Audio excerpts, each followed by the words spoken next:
And we are live. Hello, my lovelies. So today, here's Dana. Hey. I was beginning to get worried that you might have lost power. For those of you who don't know, Dana is in Florida and Hurricane Ian is wreaking havoc. So, Yeah. um, so if we lose her, Right we now, know. right now where I'm at, yeah. Right now where I'm at, it's not too crazy, but they say like as it gets later in the afternoon and evening is when we'll start to get it a little more. So if we We'll lose you, see. if we lose you, we'll know that Yeah, you've lost yeah, power or something. But hopefully you don't. yeah, Hopefully yes. by the Fingers time it gets crossed. to you, it won't be anything too big. Yeah, that's the hope. I really don't want to lose the AC. No Florida is so doubt. hot. Yeah. So what are you reading today? Okay. So I don't have the dust jacket on it, but I'm trying to finish the Agathas, okay? Uh-huh. There we go. Because I really want to watch the coffee vlog. So It's like with all the craziness been going on, I haven't been able to finish it, but I mhm. will finish it today. So again, for those that don't know, I have a coffee account. Dana is one of my coffee patrons. She's in the wine tier, and we do a buddy read. And I also have like a coffee exclusive vlog.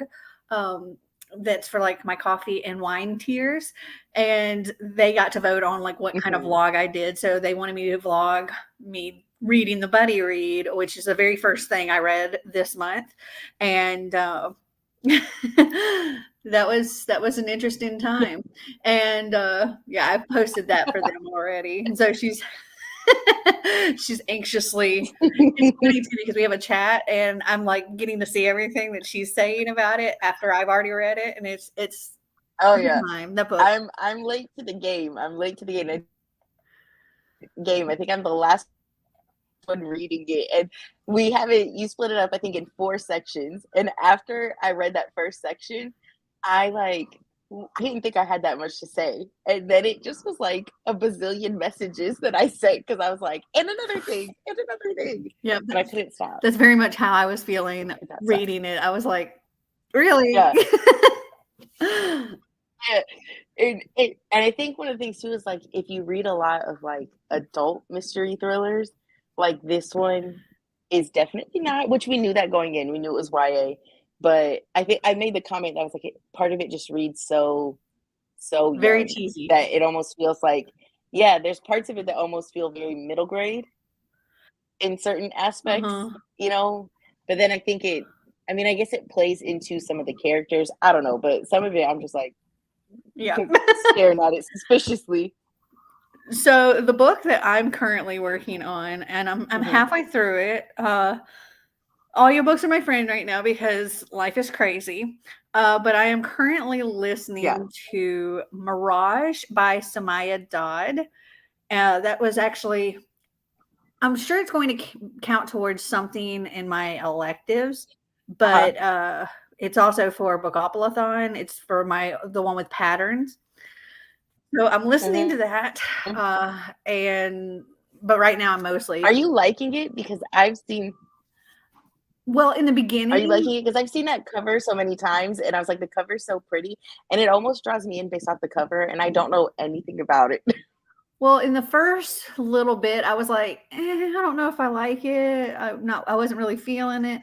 But then when this one particular thing happens, and it happens pretty early in the book, um, our main character, she is, like I said, happens pretty early, so it's not a spoiler.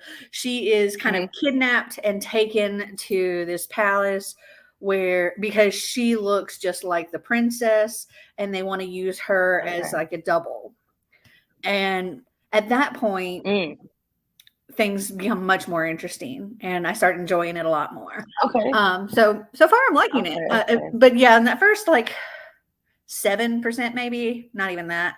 I was like, I don't know if I want to keep reading it. It's like it's a kind of sci-fi fantasy, but I am enjoying it more. And like I said, I'm like 47% through it now. Okay, so you're in it now. Mm-hmm. Yeah. Bethany says, my son has therapy till 2:30 Mountain Time. So if you are still on, I will join. And I told her it's possible we'll still be on. Yeah, I've got nothing else to do. I do though, but yeah, I was going to say your life is busy. Right now. I mean, I could always spend my sprinting around my house trying to pack something. Yeah. Hello, friends. I'm getting ready to film my TBR for Clint's Readathon, and then I'll come on and read / finish The Weeping Tide. I have 3 chapters left. Yay. Dawn says, I'm off work today and can join. Yay. By the way, Dawn, it'll be a little while until this vlog's out that I'm currently filming, but yesterday I finished Between the Lines by Jodi Picoult and Samantha Van Leer, and this was gifted to me by Dawn, and she's been anxiously awaiting me reading this, and I will tell you, I gave it 5 stars. I loved it. Ooh, I've never read anything by Jodi. Is it Picoult? I think it's Picoult. I've never read anything by her, but that's one of those names that I always hear, like in the book community, but I've never picked one up. Well, this one it's super cute, and it's actually YA. I think most of her books are adult, but this one's YA, and it was written with her daughter, and it's like the main character, she's kind of obsessed with this fairy tale, but she doesn't want too many people to know about it because, fairy tales are for kids and whatever. And she's a teenager, she's 15. And she reads it all the time. And her mom's concerned about her spending all her time reading and not, socializing and stuff. And, but she's like, there's a connection between her and the main character, this prince in the fairy tale, because like he grew up without a dad. Her father left her mom when she was really young. And she's kind of like connects to this prince. But one day the prince talks to her. Okay. And he wants out of the book because when the book closes, they continue on with their lives and stuff. But then as soon as somebody opens it, everything resets. They have to do the same thing over and over and over again. He hates it. And he wants out. And so she's trying to help him figure out how to get out of the book. And it goes between, like, the very first chapter in this book is from the fairy tale that she's reading. And then the second chapter is what's going on in the prince's head. Like, it's his chapter. Like when the book's closed and stuff. And then the third chapter is Delilah, our reader, and what's going on in her life and stuff. And it goes back and forth between her and the prince and the fairy tale. And it's very cool. I like it. Yeah, that sounds like super fun. Sounds something I'm interested in. And it feels like, I don't know, I didn't know she wrote things like that had like magical realism in them. Like, I thought she was much more like just regular literary fiction or something, Yeah, I mean, I've heard she writes some mysteries and thrillers and just all kinds of stuff. So Bookworm says, hello, fellow Floridian, Cocoa Beach here. Oh, wow. We're neighbors, girl, in Palm Bay. Whoop, whoop. I actually used to live pretty close to Cocoa Beach. Yeah, you did, yeah. Hello, I'm back in the chat after filming. Yay. Hello, have you read Lock Every Door by Riley Sagar? If so, what do you think of this book? Okay, I've read a couple of... Oh, crap. My screen just went black. Okay, there it is. I've read a couple of Riley Sagar. Let me see if that's one that I read. Oh, it is. Okay, that one's the apartment one. I liked it. I found it interesting. I ended up giving it 4 stars. It was fun. And is that the one where it has like pink writing on it? Like, yeah, it's on the cover where it's like she's house sitting. Yeah, she's house sitting, but she's not supposed to talk to the neighbors and all that stuff. There's some weird things going on. I haven't read it, but I remember when it came out that like I feel like BookTube had really like lost their marbles for that one. Melissa says, Like, Dana, excited you are in for my it. prayers. Oh, thank you, Melissa. Don says, I loved Lock Every Door. Hello, glad it's been okay for you so far, Dana. Fingers crossed it stays that way. Yeah, if we start hearing crazy things going Thank on you, behind you, Bethany. we'll be like, Dana, take I'll cover. try and like take you outside. Yeah, I'll try to take you outside. I'll be reading The Light Between Oceans by M.L. Stedman for book to movie adaptation. I will have to leave for a massage in a few hours, though. Enjoy. Ooh, yeah, enjoy that. OMG, yay. I'm so excited and so happy about me reading the book. Crazily enough, I also finished Between the Lines yesterday and gave it 5 stars. That is wild because she had no idea I was reading it yesterday. That's okay. cool. Well, now you guys have triggered my FOMO, and now I feel like I need to read this. It's super cute.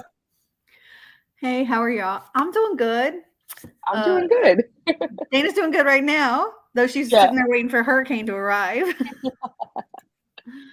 It has a sequel called Off the Page. I know I need to read the sequel for sure. I just loved it. It was so cute. Oh, I skipped one. Decided to join sprints while the storm rages outside. Please be careful. Yes, come on. I know Christina, definitely thoughts and prayers to her because she's in closer to the intensity for sure. Where is Christina? Christina is closer to like the west side The of Gulf? Florida. Like I don't think she's like directly like on the Gulf, but she's closer to that area where it's like coming through. But she did say that her and her family were able to evacuate to a hotel like a little, I guess, further away. And I'm on the East Coast, where it's like normally all the Florida hurricanes come right through us. Yeah. See, after the Weeping Tide, I will have 2 weeks left on my SeasonAthon TBR. You got this, Drew. Yeah. I will be reading The Plot, which is also a bookish book. We love a bookish book. We do. Hello, everyone. I was in a bad reading slump lately, hoping to get out of it with the reading sprints. I hope you can too. I hope y'all stay safe with the weather coming in. Texas is supposed to be getting some bad weather next week. Yeah. I finished Seasonathon, but I might see if A Conjuring of Light fits a prompt. I'm sure it will. I have to actually go through and see how many of my other books will fit for electives so I can count those too. Yeah. So there was I made a list because there was 19 prompts in Seasonthon, like that 19 different class options. And I've read 1, 2, 3, 4, 5, 6, 7, 8, 9, 10. I've read 10. So I've technically I've completed Seasonathon. I've made sure that there is one in each category, but I want to see how many I can get done. Out of the 19. I have no idea how many books I've read at this point. I don't know. I'm just this month has been ridiculous. Next month's going to be ridiculous. I was about to say the fact that you even get any reading done and you've been doing lives and you've been even engaging with all of us, even in the Discord, is I think still astounding to all of us that you have the chance to do that because you have everything happening all at once. I really do. It was funny. I just crazy. recently filmed my wheel and my Cards Against my TBR, and I'm like, I have no books to film this. All of my books are in boxes. Half of them are here. Half of them are at the other house. My cards are at the other house. My wheel's over here. Both of them are just sheer chaos. I get. Oh man. Okay, we should probably get to a sprint. I'm probably going to work on editing the video because I've got so many videos to edit. Good. So I'll be doing productivity for right now.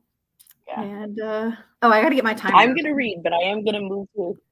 Yeah, I'm going to move to a different place in the house because I was my mom. She works at the hospital, so she is on their storm list. So she's actually had to pack a bag to go work and sleep at the hospital. So I was well, I'll be alone at my apartment. My dad's alone at the house. So I'll just go stay at the house. But I'm trying to figure out where I want to sit in the house. So. Yeah, you might not want to sit right next to a window. A window? Yeah. Just in case things get a little hairy. Yeah, you might be right. All right. We're going to do 30 minutes. Happy reading, all. Yay. Happy reading.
That is time. Ah. It said my mic like disconnected. Oh, I had you muted. Oh, okay. I was having some serious technical difficulties. Oh, I know you kept like going in and out, and I was like, "Uh-oh." so my computer, I don't know what, it just started freaking out, and then it just froze, like everything froze, and I had to like restart it and everything. Oh And so my I god. was like trying to get it all opened back up and get back in here, and I was like, I don't know if the timer's going to pick up. Wow. Luckily, it was still going somehow. I don't know. I got 32 pages in. Got 32 pages. Yay. So I'm getting there. But I was cracking up with Einstein.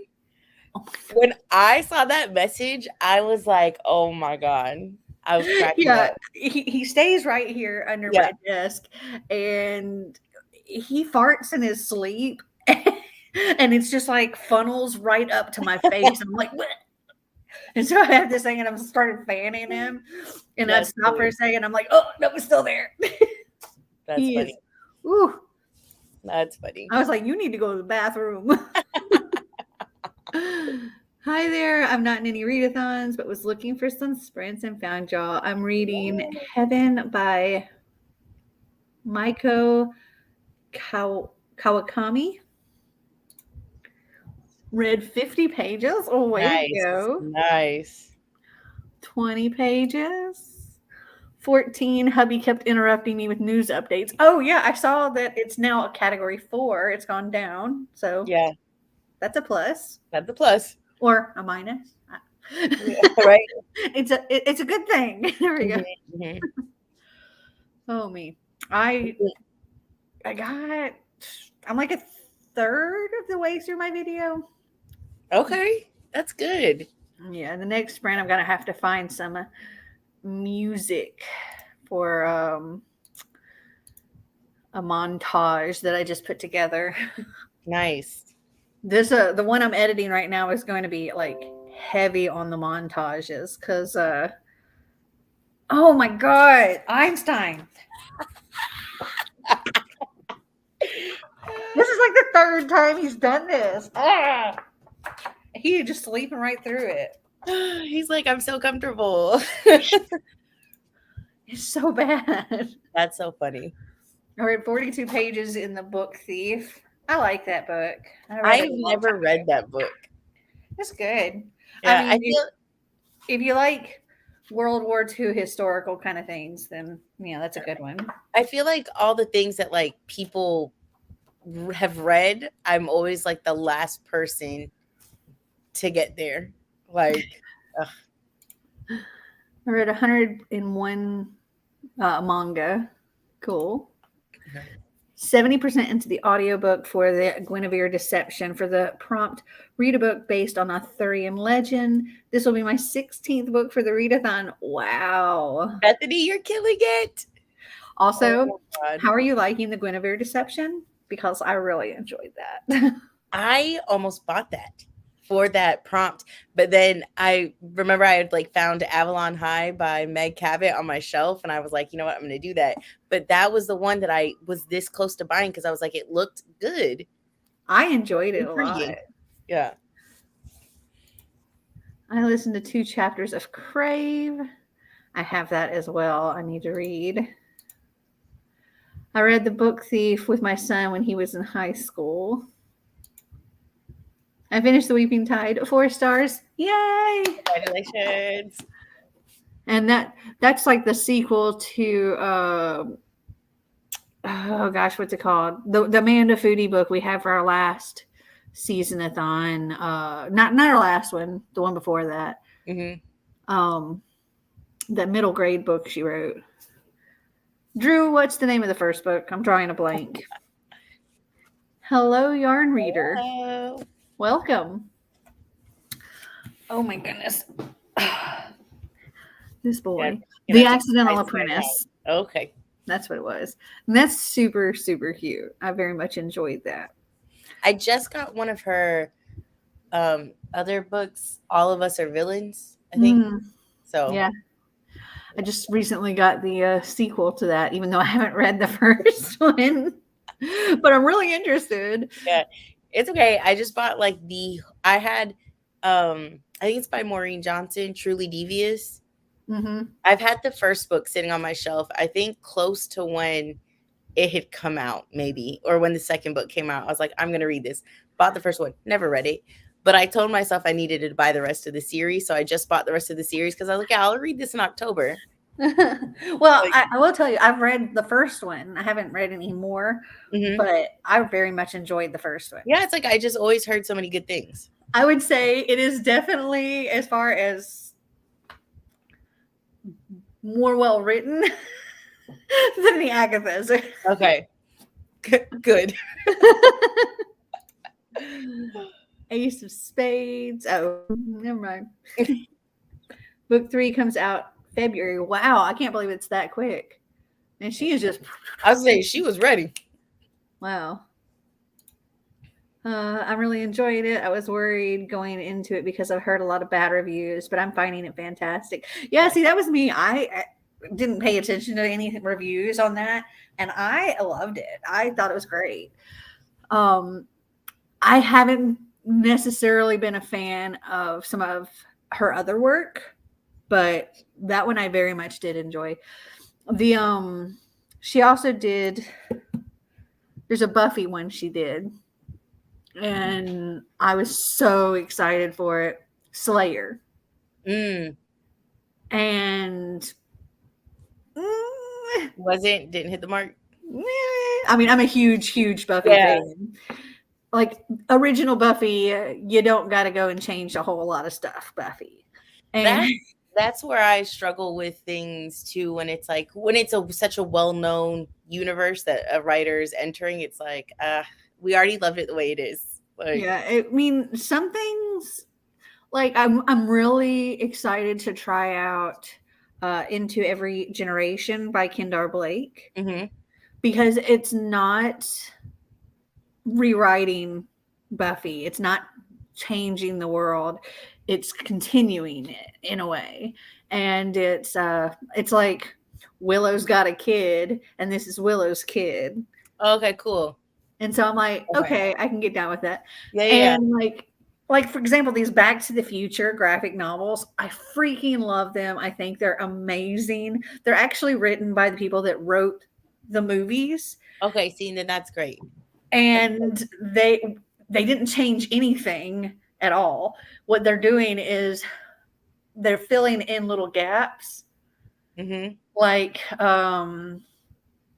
what happened when like for the time train, when Emmett and his family were going through time, you know, those kind of things. It's filling in, like, why was Marty McFly's uncle always in jail? Yeah. Wow, now I'm gonna want to read these. Okay. And I've given all of them 5 stars. I think they're all fantastic. If you are a fan of the movies, you'll definitely be a fan of these graphic novels, because they're not changing the world. They're just adding to it. They're filling in those blanks. And don't worry, just add it to the list, because you know I'm going to place an Amazon order if we're on the live. Come on now. What are some books y'all recommend everyone read before the end of the year? Ooh, I mean, there's not a lot of time left.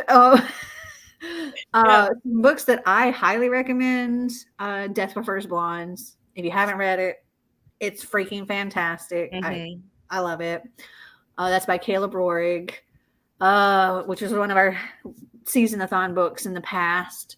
So we have a live show with him discussing that book, and I've read it multiple times and love it every time. It's in my definitive list of Worst Nightmares by Crystal Sutherland.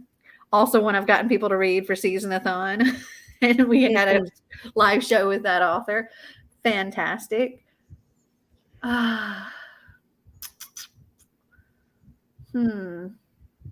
top book of last year was The Savior's Champion by Jenna Morrissey, but I don't know if that's necessarily a book I would recommend for everybody to read. But I thought it was fantastic. What about you? Okay. So a recent book that I just read that I just truly it knocked me off my feet was Fat Chance Charlie Vega by Crystal Maldonado.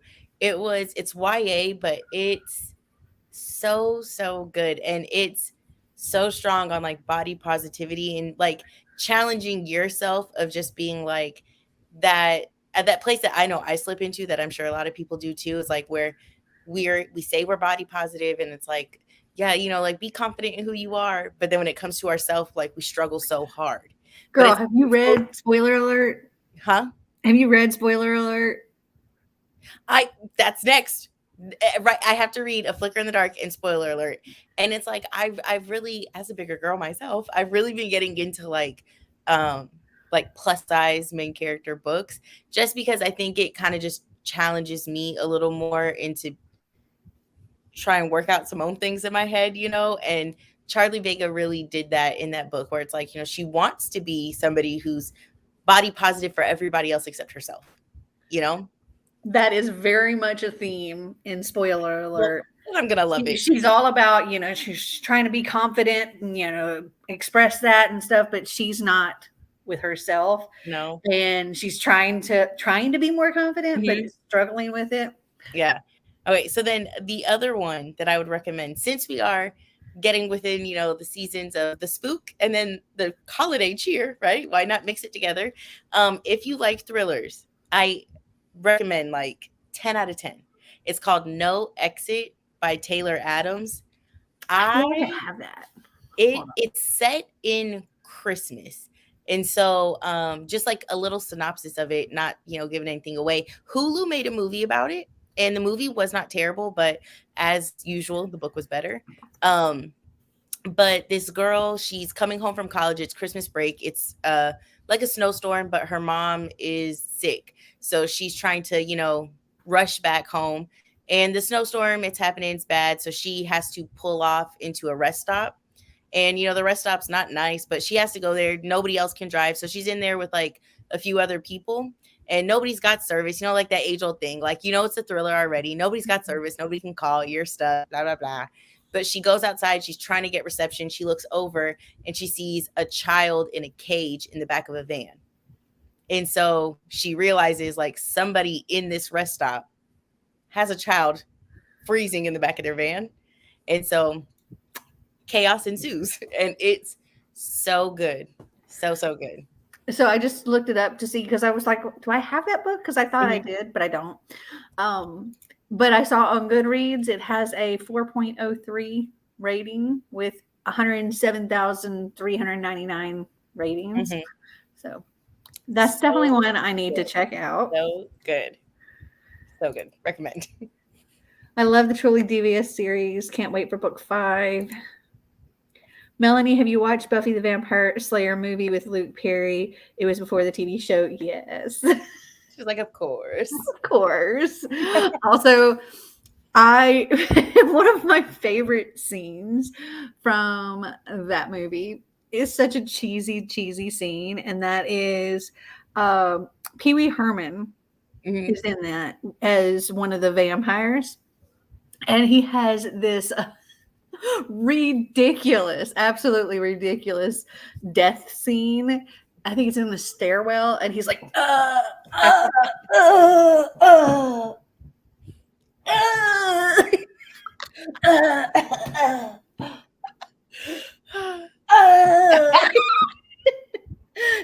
love that. It's ridiculous, and I loved it. I love that. I feel like you either end up loving it or hating it when it comes to books based on something you love. True. I read Flicker in the Dark this month for English and Buzzword. That I'm reading it for Buzzword. What did I read for Buzzword? Shadows. Wait. Yes. Yeah. I was supposed to read that too. For Animal Love. Well, you should definitely get to that. Yeah. Because we got Obsidian. We're doing Obsidian for October. Yeah. Yeah, I have like 31 books I'm supposed to read for October. Well, it'll be 30 if I can finish this book before the end of the month. Okay. For animal lovers who likes books told from dog's POV, I'd recommend Spencer Quinn's book series that starts with Dog on It. That's cute. I don't know that I've ever read a book from a dog's POV. I've never. I love No Exit and thought the movie was good too. It was, yeah. Hi, everyone. How long will you be sprinting for? I don't know. Probably a while still. Yeah. I didn't read anything for Buzzword this month. That's okay. Yeah. As long as you got your Neither have I. SeasonAthon in, that's all that matters. That's it. Question is, have you read anything for TBR Knockout? Yes, I have. For the red, orange, yellow, I read Fat Chance Charlie Vega. And for leaves on the cover, I was doing the Agathas because it has the Monstera leaves. I think it's Monstera leaves, like in the background. Oh, okay. Yeah. Cool. I can count that. Yep. Because I haven't read either one of mine. Well, you got it now. Yeah. Okay, let me get my timer going again and we will do another sprint. Yeah, I gotta go check on something. So perfect time. Okay, and if you want, instead of me muting you so you can unmute yourself, Okay. just mute yourself whenever we start our timer. Okay, sounds good. All right, happy reading all. Happy reading, guys.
that is time. That was literally perfect timing. Even though like I was dealing with that work thing, I legit, right before it went off, finished the 3rd section of chapters. Oh, and it just started raining. Oh. Sometimes. Well, rainy weather is good weather to read in. It is. It is. It is. Trying to think of the positive here. Yeah, I mean, hey, it's funny because in Florida, it's like you're just like, wow, I get time off from work or school or something. You look at the positive because you just eat your hurricane snacks and pray your roof doesn't blow off. So. Oh, my friend who lived in Jacksonville, every time it was hurricane season, they made hurricanes. Hurricane party. Yeah. They'd have a hurricane party every time. Yeah. Oh, I have great news for you. Okay.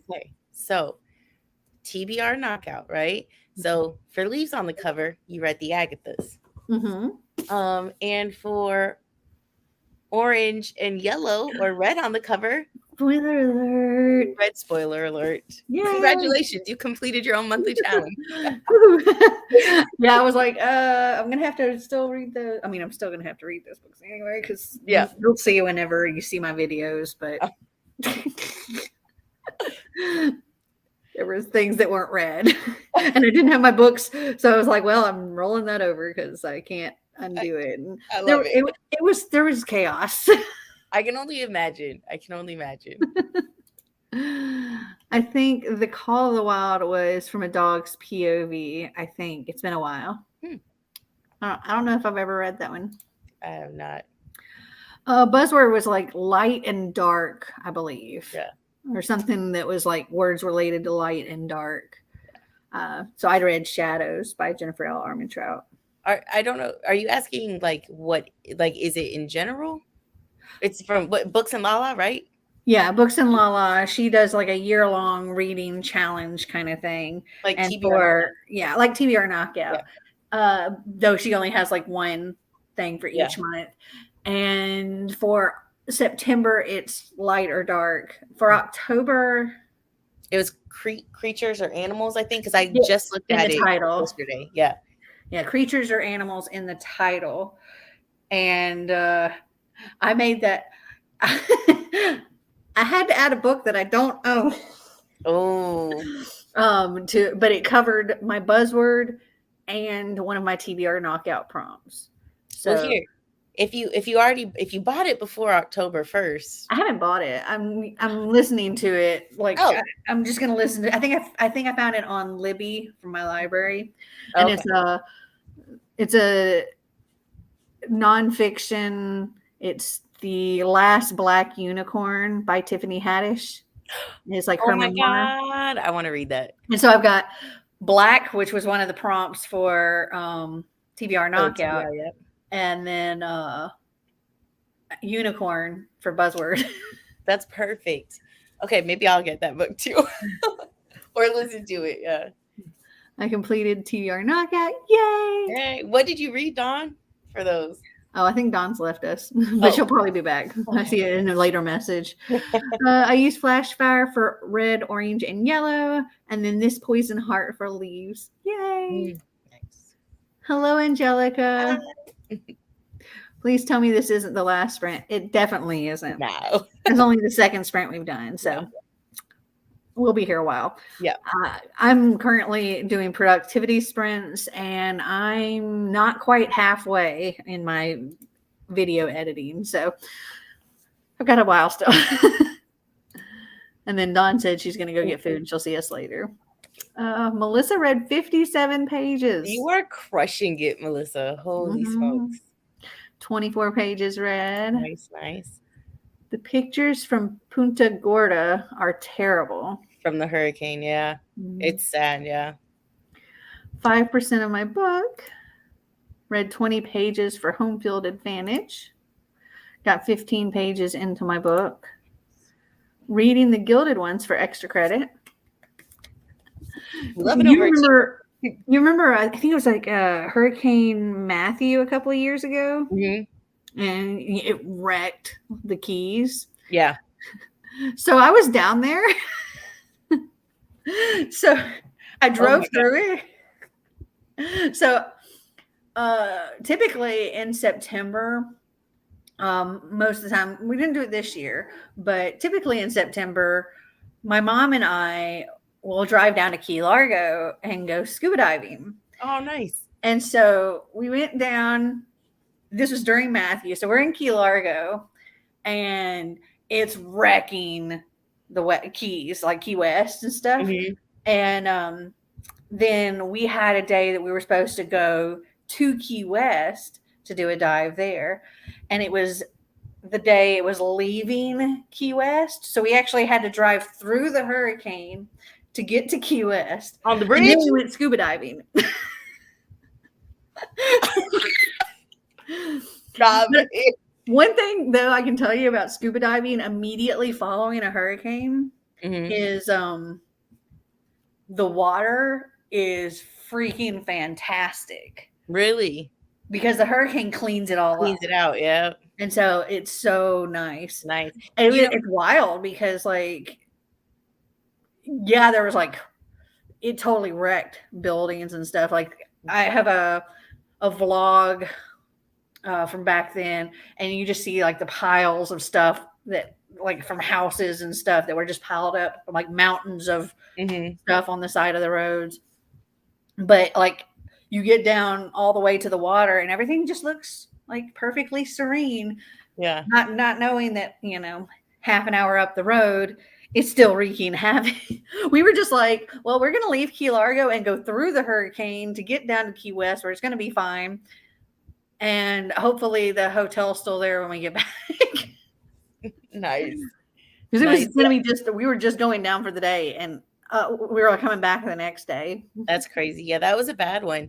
I almost brought with me to my parents' house. It's called No Judgments by Meg Cabot, and she's like writing this because she lives in Key West, and so she's writing this whole series of just like just a community in Key West. Mhm. And the first book in the series is about a massive hurricane coming through, and you know, people like some people evacuate, some people don't. Mhm. And I remember there was like a booktuber that read it, and she was so mad at the book because she was like, this is like, you know what I mean? I understood what she was saying, but she wasn't from Florida. So it's like that mindset is different because you're not used to that type of weather. Mhm. But she was like, you know, like this is like harmful and dangerous, like about like, you know, people not leaving and evacuating when a storm is that bad, and that's not realistic. And No, it's very much realistic. it's very much realistic.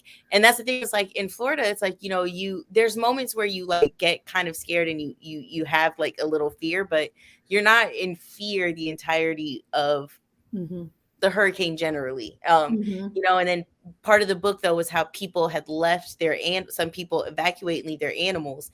And that's obviously very sad, but it was about like these people on the island going through and rescuing, you know, Mhm. the animals. And so she was upset about it. And it's like, but that's very real. Like sometimes people are Mhm. terrible and they evacuate and then leave their fur babies. And it's like, it's real, but there's like, it was all about like saving them so that none of them, you know, perished. Yeah. And also, I mean, imagine there's a matter of space too, because Mhm. like, I mean, for example, if we had to rush out of here, I probably wouldn't take the time to herd the cats. The cats, they would probably be fine. Yeah. They can get on top of things and Mhm. stuff, so they'd probably be fine. The dogs, would probably get them in the car. And that's what it was mostly in the book, was like the dogs. But it was just funny sometimes, you know, when people, because like for me, like I'm not used to a snowstorm. So it's like if I was going through that, or my mindset would be like, oh my God, we're all going to die, you know? But it's like when you're used to certain, you know, like I said in our group chat, when I was like, yeah, things that are your normal natural disasters, like, Yeah. you know, but yeah. I almost brought that book just to read. I said, let me read a hurricane book during the hurricane. I mean, why not? Why not? Let's see. Jess is rereading A Game of Thrones. Nice. 200 pages left. Let's do it. Yeah. I don't have a lot of books with the word black in the title or series name. Well, another thing, it says in the title, the series name or the author's name. Yep. So, for example, Holly Black, or like somebody that might have the name Blackstone, or something like that, or like the Tale of Blackbeard, or whatever, or just anything. It can have it like that. Doesn't have to be the whole word. It can be part of, like, black can be part of another word. So, like, I don't know. But yeah, like Blackbeard or whatever. Yeah, I'm gonna have to search my shelves. But yeah, look for authors too that have black in their name. Yeah. I want to reread it too, but it makes me mad that we will not get the sequel anytime soon. I read the first couple of books in the Game of Thrones and decided it was not for me. Yeah, I just don't think that one's for me either.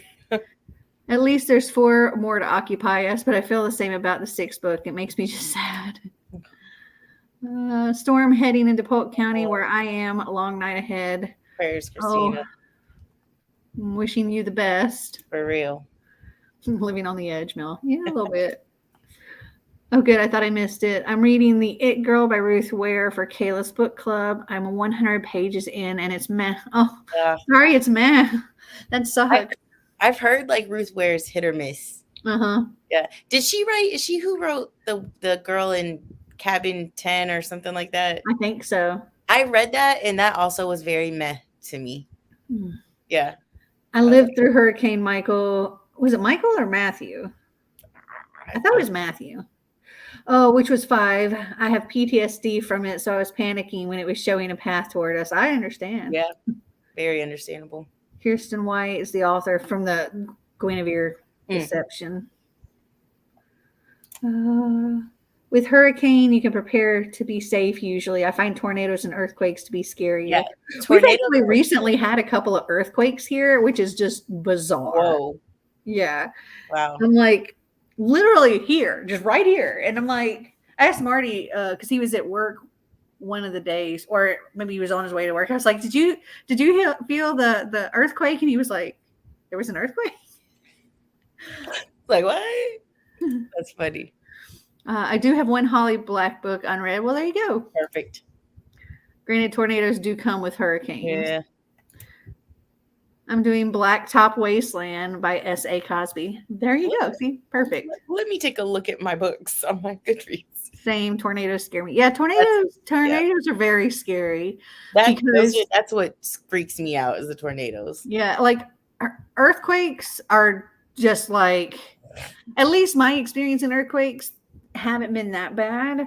I mean, I know some places there are, but I think a lot of times they're pretty small. And then hurricanes you see coming, you can kind of prepare for them, but tornadoes happen so quickly that there's not really much prepping, and they're always destructive. Always destructive. And they're pretty scary. We do get those too. Yeah. I keep reading your tornadoes as tomatoes. I mean, tomatoes. Killer tomatoes. What's the difference between tornadoes and hurricanes? Water. Yeah, like hurricanes you see coming, and tornadoes can be really quick, and they're just, those things are brutal. Like, so a hurricane is essentially like almost like a tornado, but that's out in the water, and it's more like it's a storm where the winds and stuff are rotating, but it's more of like an over the water kind of storm. And when it like hits land, it loses kind of power. Like it's not as strong. But then it can spur tornadoes to happen. Yeah. Tornadoes can happen, like, especially in places like where I live in Tennessee, pretty common. And it's just the cloud starts spinning and it makes a funnel and just rips everything in its path apart. And it lasts usually seconds to minutes. And I was gonna say, it's like everything massive damage, and then a minute later a town can be just flattened. Flat, yeah. Tomato tornado would be quite the sight. I'm picturing that. As soon as you said that, I pictured like tomatoes swirling around. Like funnels. It'd be like ketchup. Can the word monsters count as animals or no? I mean, she said she's not really policing it. Yeah. So The animals are creatures, so yeah. I guess monster can count as creature. yeah. I've never experienced a single natural disaster, so hearing what y'all have been through is blowing my mind. Animals or creature or not? I'd say creature or yeah, I think so. I've lived through 2005 where it was one hurricane after the other. We evacuated twice from the barrier island. Let's see. As far as like the biggest earthquake I've ever experienced was when I lived in California and I was taking a nap on the couch, and the part like the end where my feet were, it felt like somebody lifted up the couch and dropped it. And I woke up like, and my sister came running out of the room. She's like, "What happened?" And I was like, I don't know. Yeah.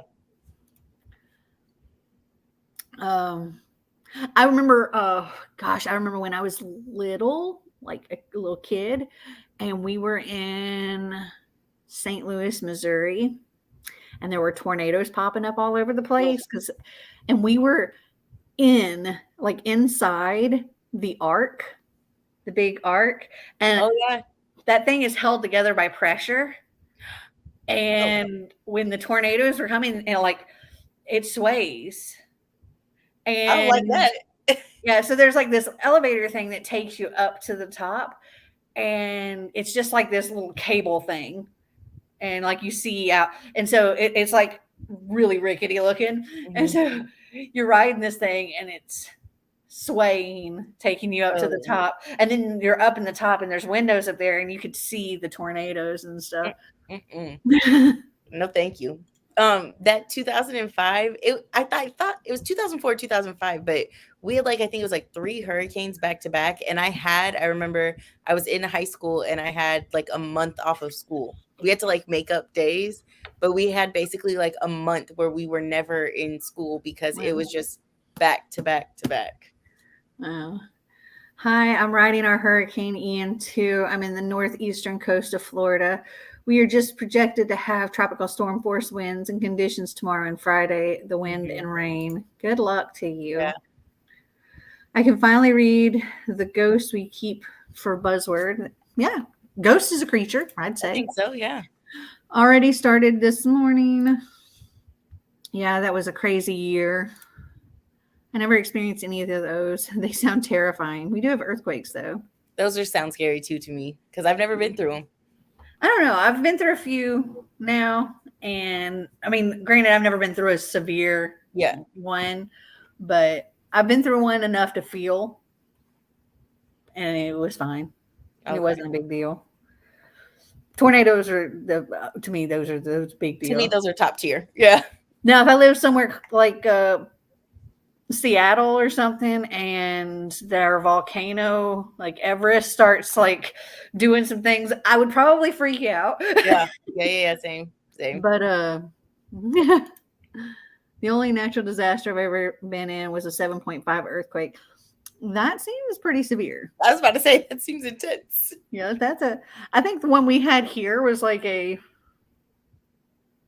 2-ish, something like that. Yeah, I've never through an earthquake. My mom has been through a tornado though. Only theirs and another house left standing on the whole street. Wow. Yeah, we've been through a lot of tornadoes. I remember one day me and Marty were going somewhere. It was wild. We went from his parents' house to town, and it's one road, and it takes maybe 20, 30 minutes because they lived out. I think it was probably about 20 minutes. And we just went down to go to the store, like Walmart or something. And when we went to come back, in that time, a tornado had come and apparently was still going somewhere. And so it tore up the road and we had to detour, and we ended up having to take this ridiculously long detour, and it took us hours to manage to get home because everywhere we go, we were apparently following the same path that this tornado Oh, had wow. gone. And so every way that we were going to try to go, it had just gone through and wrecked. Like, and there's like Holy power cow. lines down and stuff. And I was like, we're freaking chasing a tornado. Yeah, Couldn't it's see like it at all. It's like you're in the And Twister movie. we had just like we were just missing it. Apparently, it was Wow. crazy. That's nuts. For real. Yeah, it was intense. I've experienced an earthquake in Vegas and was on my bed reading and thought it was someone opening my garage. Am I the only boring one who hasn't been through any life-threatening event? Bethany's with you. We had one in Italy that was around 8 and it literally leveled an entire city. Oh my Holy gosh. smokes. Yeah, see, I've never experienced a big earthquake like that. My closet doors, rolling track doors, were swinging during the rolls you get after the initial rumble. I remember summer 19, I was watching Spider-Man Far From Home. It was an action scene and a 7.4 earthquake happened. I thought it was part of the movie until I realized it was an earthquake. Oh my gosh. Wow. That's funny. Scary and funny at the same Yeah. time. Okay. I think we need to get to another sprint. We've chatted quite a while. Yes. All right. Let me move this here. All right. Happy reading, all.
That is time. Nice.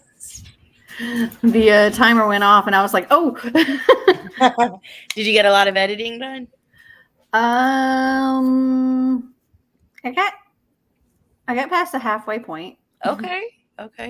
Sort of. That's good. I got 31 pages in, and I need answers. It's like, when you get to that point in like a mystery where you're like, things are happening. I need answers now. And I'm there. Yeah. So I'm like, as far as the time, I'm halfway through what's left, but I do have to go back because once I like do all these little clips and edit all these little clips, then I got to go put music to it because I don't know the music until I know how long I need. And yeah, there's like going to be multiple montages. This is the video that I'll be posting on the 30th. Okay. And it's also like where I'm in New York City and stuff with like the New York Public Library, but also like part of it is when we're in Canada, and so there's like a montage there, and there's like montage. It literally like starts with a montage. Well, I'm excited. Yeah, we start with a montage pretty much in Canada, and then we have a montage in the big New York Public Library, and then we have we have talking, and then the New York Public Library, then more talking, and then another montage around New York. Nice. Well, I can't wait. Let's see. Wow, a bit more action than you were looking for. I found it funny how this became a natural disaster debate. No, for real. Tornadoes in Illinois are so frequent and fast. Just jumping in, I'm reading Pumpkinheads by Rainbow Rowell. I love that one. It's on my October TBR. Like, just so cute. Good moods, good vibes. I think I checked. I don't own that one. I checked it out from the library, and I thought it was super cute. Yeah, I read it. I've read it before, but I like to read it like, and just it's such good vibes. It's perfect fall. It is. It is. Yeah. I read another 24 pages. Yay! We're going to eat and watch a movie. Thanks for the sprint. Thanks for joining us. Thank you. Stay safe, Lynn. True, and also, what are you eating and what are you watching? Stay safe, fellow Floridians. Yes. Read 12 pages, then had to do some errands for Mom. Read 60 pages. Oh, yeah, she's reading Pumpkinhead. So, yeah. Okay. I was like, dang. Yeah, when it's a graphic novel, it goes a little quicker. Yeah. Hi, I'm reading My Best Friend's Exorcism. I need to read that. I don't own it, I don't think, but I need to read that. Yeah, that's the one that has like it looks like a VHS tape. Yes, yeah, and the cover looks so cool. But I think I'm too much of a scaredy cat, so it's Grady Hendrix, and I got to meet him, and I think he's such a cool character. So I own a couple of his books, and I just need to read them. Yeah, story of our life, right? I'm 50% into Billy Summers. I don't know that one. Me either. I have figured out that even though I've been unhauling a ton of books lately, I'm going to have to unhaul a ton more books because, well, for one, like the 12 bookshelves that were in my library, so far I've found places for 8 of them. But I think I might have ideas for where I can put the other 4. But like one of the bookshelves is going to be Marty putting his stuff on. Some of the shelves, bookshelves that I put in the dining room are going to be shelves for like board games and stuff. And so it's going to be a lot less shelves for my book. Yeah. So I'm gonna have to. I don't know. I might end up doing what Kayla does. Start piling them up in a closet. Yeah, I was about to say she's got her little TBR closet. Yeah, I might have to do that. Just like in the guest room, maybe. That's kind of what I'm thinking, in the guest room closet, because they're not going to need it. Yeah, no, for real. And so I'm thinking in the guest room closet, I might have to do that, just because. I mean, the house does have a couple of built-in bookshelves, but I've got a lot of books.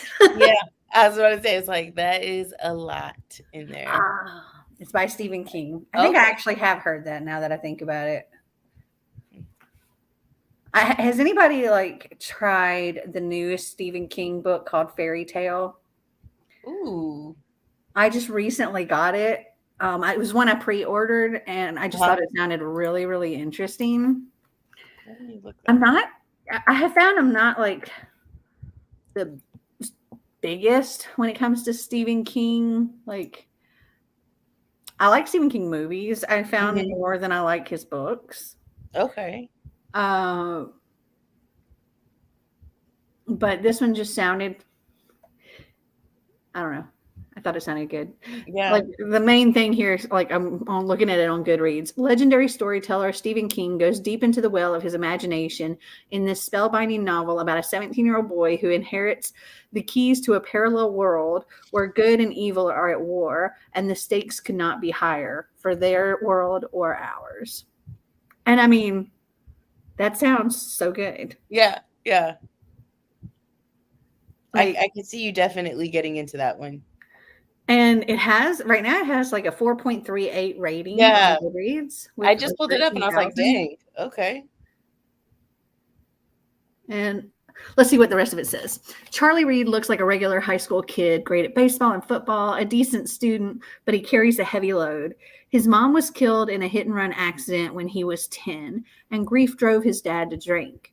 Charlie learned how to take care of himself and his dad. Then, when Charlie is 17, he meets Howard Bowditch, a recluse with a big dog and a big house at the top of a big hill. In the backyard is a locked shed from which strange sounds emerge, as if some creature is trying to escape. When Mr. Bowditch dies, he leaves Charlie the house, a massive amount of gold, a cassette tape telling a story that is impossible to believe, and a responsibility far too massive for a boy to shoulder. Because within the shed is a portal to another world, one whose denizens are in peril and whose monstrous leaders may destroy their own world and ours. In this parallel universe where two moons race across the sky and the grand towers of a sprawling palace pierce the clouds, there are exiled princesses and princes who suffer horrific punishments. There are dungeons. There are games in which men and women must fight each other to the death for the amusement of the fair one. And there is a magic sundial that can turn back time. A story as old as myth and as startling and iconic as the rest of King's work. Fairy Tale is about an ordinary guy forced into a hero's role by circumstance and is both spectacularly suspenseful and satisfying. Doesn't it just sound freaking awesome?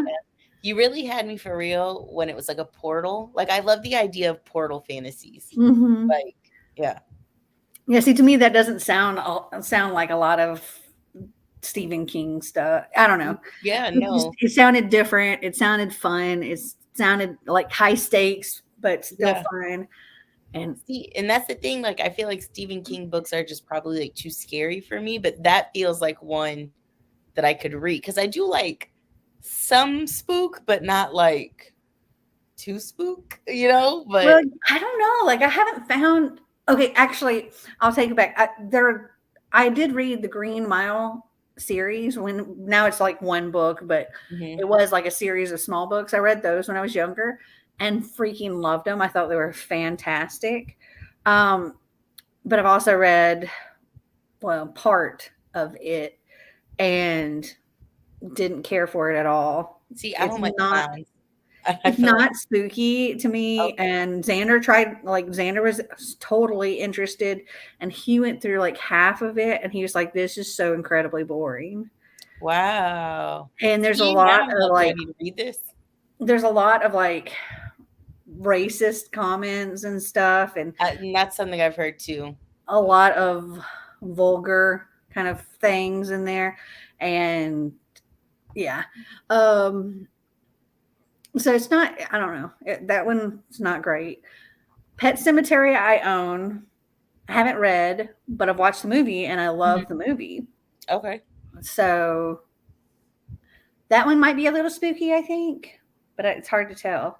Yeah. I don't know. The Green Mile, I highly recommend. Okay. It's fantastic. And the movie, they did such a good job with the movie. Love the movie. Well, then maybe I'll have to dabble in some Stephen King. I've just always told myself I probably would be too scared. I don't know. It's not, his books aren't as scary as People like hype I them. think people think. Yeah. Okay. Yeah. My son's just come to give me cuddles. Yay. Oh, watching the Friends together now. I love that. That's That's cute. so cute. Very, very cute. That's so sweet. We love cuddles. Yes. I have furry animals to cuddle. I got still Einstein under my desk. And Bella's currently awake, but she has been snoring. She's Oh, looking at me like, I don't snore. she's Yes. like, why are you telling people that? She definitely snores. That's She's cute though. She's very cute. Very cute. Let's see. Where is she? There she is. Nice. At least she doesn't have her bed over your vent this time. Yeah, it's been moved over here. My vent is on the other side of my desk. Einstein's chilling in the breeze. Mhm. I think that's what it is too. Like he's like the vent is blowing and it blows like this way, Mhm. and so he's getting a nice breeze, but it's also bringing his farts right up Yeah, to my right nose. up through. It's Just terrible. funneling them straight up. It's terrible. Oh, I'm yeah. If you see me like bopping around, it's because I'm listening to like music, trying to figure out What to add in? what to add in.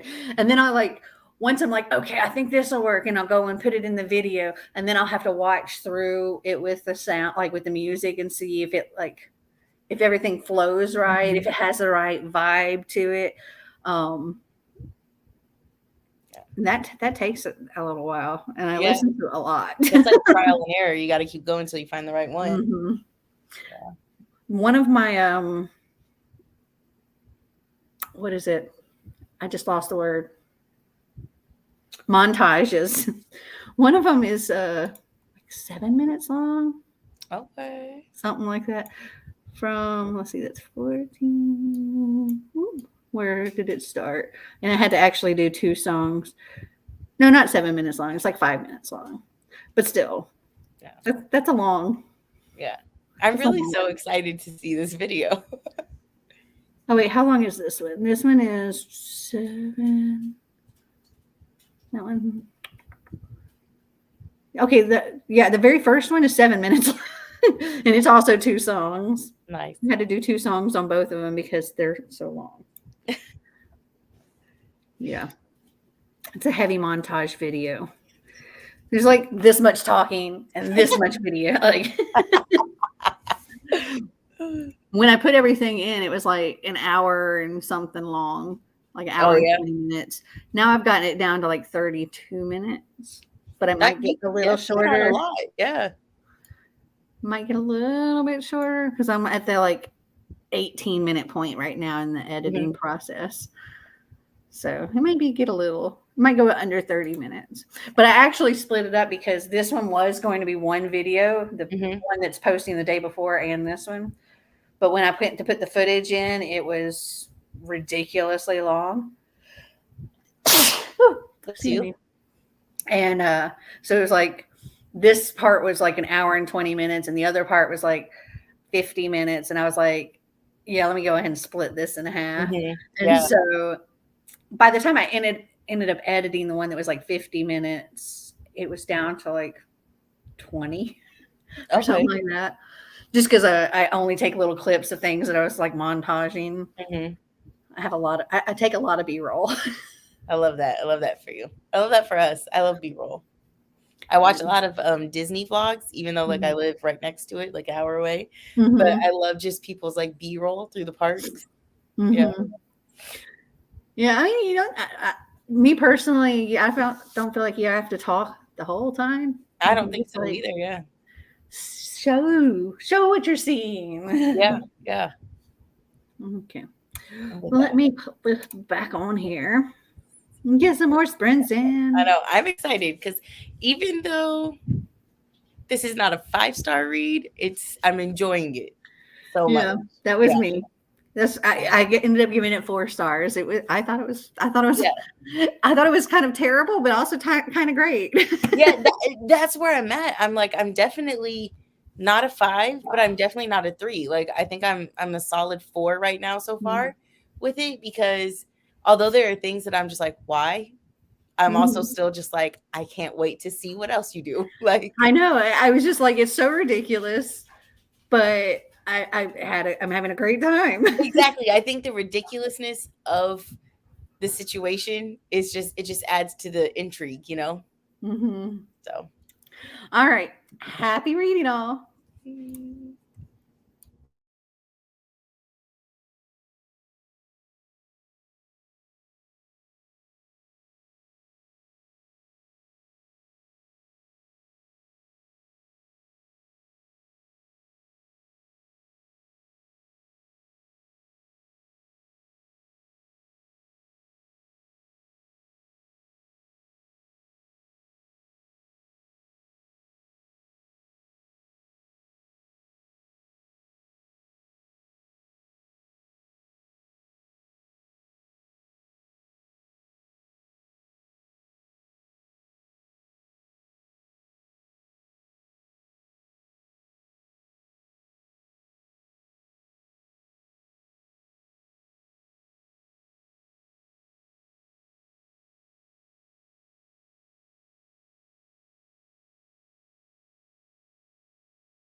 That is time. Yeah.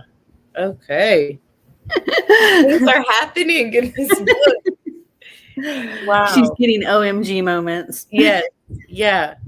I just did hold on. How many did I read? 356.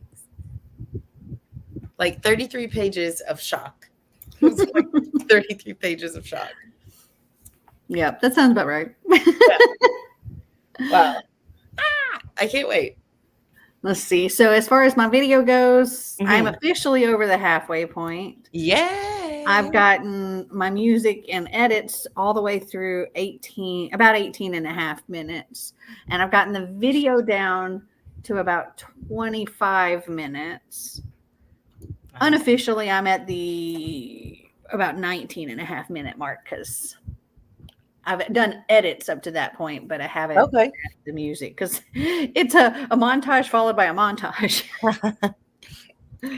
Montages take a while to edit. Yeah. The amount of times Ruth Wares used the word wicked to describe this one character's many facial expressions just makes me want to throw this book into a volcano. Wow, I love that. Read 26 pages. Nice. I vacuumed that sprint. Where'd he go? Love that, Jess. 54%. I'm thinking about making dinner. Well, what do you make for dinner? Yeah. I am probably waiting for Marty went to take a nap. 20 minutes before the live started, he was like, I'm going to go take a nap. I bet he didn't set an alarm. And I told him, I was like, just so you know, I've got a live starting in 20 minutes. So if you wake up, I'm probably still going to be doing that. Yeah. Okay. So that was at 2:40. It is now 6:11 and he is still napping. Marty went to bed early. Well, he's coming off of working nights. But he's got to switch to working to be able to go to day shift Friday. God bless. That's hard. And Friday. But also during his time off, he's got to help me with getting the house done. Yeah, your whole life, right? Yeah. Like he's changing. Let's see, what genres do y'all read? I read everything pretty much. I pretty much read everything except for like regional, like what is it called? Regional romance or Regency? Regency romance. Yeah. I don't read that, and I don't really read like cowboy romance or westerns. But pretty much everything else. Yeah, I read. I read a wide range too. I don't get into westerns either. I don't think I've ever picked up a Regency, but for some reason, Bridgerton just keeps poking at me like maybe I need to pick it up. And I think that's considered Regency, but I might be wrong. I think it is. And I don't think that is because of so many people talking about it and the that show. is. If it was not for the hype, it would never even be anything that I would even remotely think of picking up. I would watch the show. I don't think I'd read the books. See, and I think, and that's what I said forever. Like, well, not forever. I mean, since the show came out, because people would ask me, like, people that know that I read, they'd be like, "Are you gonna read those books?" And I said, "Probably not." And I was like, "But I said I might watch the show." But now I'm just thinking, like, do I need to read them? But it's all because they keep popping up on Book Outlet, and it's a sickness. And so I just keep thinking I get you there. That's why I try to not look at Book Outlet too much now. But it's funny, every once in a while I'll go and I'll look and I'll start putting things in my cart. Same. But then before I check out, I stop and I just leave it in my cart and then I go do something else. And then I don't. Until I don't buy it. Yeah, it'll be like I'll come back to it weeks later and I'll still have those books sitting there.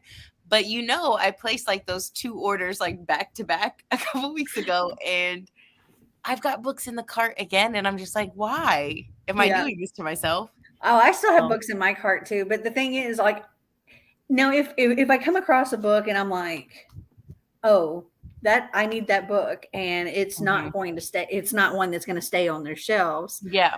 Then I'll go ahead and complete in order. Yeah. Like, just because there's some books that are like always there, but then there are some that are just like they're only there for a hand, like they've only got a handful of them. It's only there for just a minute. Like, I missed out on some things in the past because I didn't check out on them quick enough. Me too. And then it makes me mad. Sometimes they've had books from like the Wayward Children series. And those are ones that don't stay on there long. Yeah. And I'm like, I should have checked out. Yeah. So, wow, do I need to do a book outlet order while we're on the live? Maybe. Maybe. I do not. It doesn't take much to convince me. I think I'll do it. Yeah. For the content. For the content. So, did you have anything else that you wanted to add for like the genres? I read basically everything except for, like we said, westerns, like Regencies, or I don't dabble very much in historical stuff. Every once in a while, but it's not like often. But I feel like I stay mostly between like the romance, thriller, fantasy realm that I feel like takes up almost everything else. Like, But. I found that, like, I used to say, oh no, I don't like historical, but I have found I really do like historical. Okay. I just don't like the historical romance. Maybe that's okay. Like, because to me they're almost silly and over the top. But historical fiction that I have read, I really, really enjoyed. Like Beautiful Strangers, I really enjoyed that. What else? The Seven Husbands of Evelyn Hugo. I almost said The Seven Husbands of Evelyn Hardcastle. The 7.5 Deaths of Evelyn Hardcastle. Yep. What else?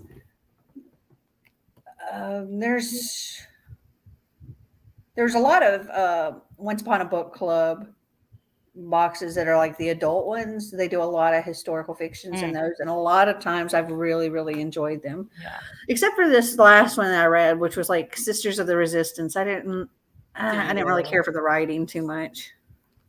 Okay. Like, well, if any of you guys have any suggestions from Book Outlet that are on there right now, drop them in the comments. Maybe I'll buy it. The Book Thief, that's another one that's historical fiction. Yeah, okay, see, and I do got to read that. Chicken Parmesan over fettuccine Alfredo. That sounds good. Delicious. Yeah. Yeah, whenever Marty wakes up, I'm going to get him to make one of our Tovala meals. I love Tovala meals. They're so good. Didn't he make you one last time too? Yeah, well, they're so easy. They're like literally you just put the stuff in and then put it in the Tovala, scan it, and you're good. Nice. And so we have like a barbecue bacon chicken one, I think. And I don't know what the side is. And then we also have like hold on, what do I have? Pulling up my Tovala order right now just to see what the last thing was that got sent to me. Oh, I love how easy these meals are, though. Maybe I need to get in on that. Oh my gosh. If you're interested in a Tovala, I can send you like a referral link. Because they have like a special going on. So you get like a Tovala oven. And then you cook your meal, like your Tovala meals in there, but you can cook other meals. But I personally love the Tovala ones because they've all been fantastic. But you get normally the oven is like $300, but right now they've got a thing going where it's only $100, and that's a big discount. Yeah. Yeah. And so I think with the referral thing, I think you get like a certain discount or so many meals free or something. And I think I get so many meals free or something like that. I don't know how exactly it works, but I know there's like a discount both ways. Nice. So yeah, I'll send you a referral if you're interested. Yeah, for sure. Trying to get to my orders. I got distracted telling you about it. Yeah, no worries. Let's see, which meals did they send me? What are we in? September? Yes. Trying to see, like, I see the one that's coming but I'm trying to see the one that they last sent. Oh, here we go. Order history. Okay.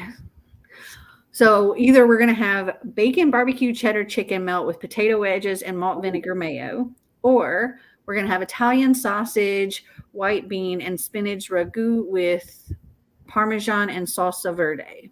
Yes, those are the two that we have left. Okay, well, they both sound really good. What I have coming that will be here on Friday is Kung Pao chicken and fried rice bowl with crunchy veggie salad and sriracha mayo. Garlic pepper chicken thigh with balsamic roasted broccoli, and the chipotle rubbed chicken breast with Tex-Mex cheesy bean soup. These all sound delicious. They are. Holy So we have not had a bad meal all yet. hits, no misses. Yeah, all hits. I know I've got like, I think we're skipping the first. No, we're not skipping the first one in October. Though I might, considering. I'm just thinking about Marty's parents are coming. But yeah, like we've got lasagna bolognese, North Indian inspired creamy braised chicken, and buko with udon. Okay. I do love udon noodles. Yeah, that's what's coming October 7th. Nice. You can go through and like you have a huge selection of stuff, and you can go through and select your meals. Mm-hmm. So those are the ones I selected. I'm jealous. I'm so hungry now. Yeah, no, for real. I read 14 pages, and now I'm officially hate reading this book. Oh no. Oh, I feel that I say I won't buy any books, but then the next day we'll be walking past the bookstore, and then I'll say, I'll just take a quick look 30 minutes later, and I'm walking out with 2 books. The lies we we're tell doing ourselves. good to just walk out with 2. Yeah, the lies. I'm telling you for real. Y'all, tell me what to get on Book Outlet.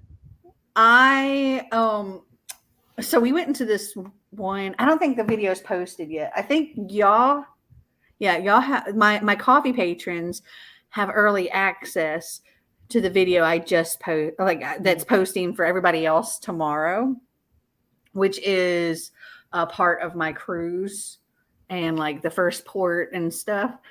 If y'all are interested in becoming a coffee patron, I do have it down in the description below. They get join us. All kinds of fun perks. We do. But yeah, so I totally lost my train of thought with that. What was it? Buying the books or like? Oh yeah. So in that vlog, we go into this bookstore, and okay, I'm sorry to everybody that I give anxiety to with this bookstore, because this bookstore is going to give people some anxiety because of how they have things like all haphazardly stacked. It's chaos. But they have like this section where they have vintage books and stuff. And I ended up buying an entire set. Well, it was a 15 volume set, but they didn't have volumes 13 or 15. So I ended up getting 13 books. These hardback books. While we're there, which I had to figure out how to put them in suitcases without exceeding our limits when flying home. But yeah, even when I'm not supposed to be buying books, I still came home with like, I don't know. I forget how many books I ended up getting all together.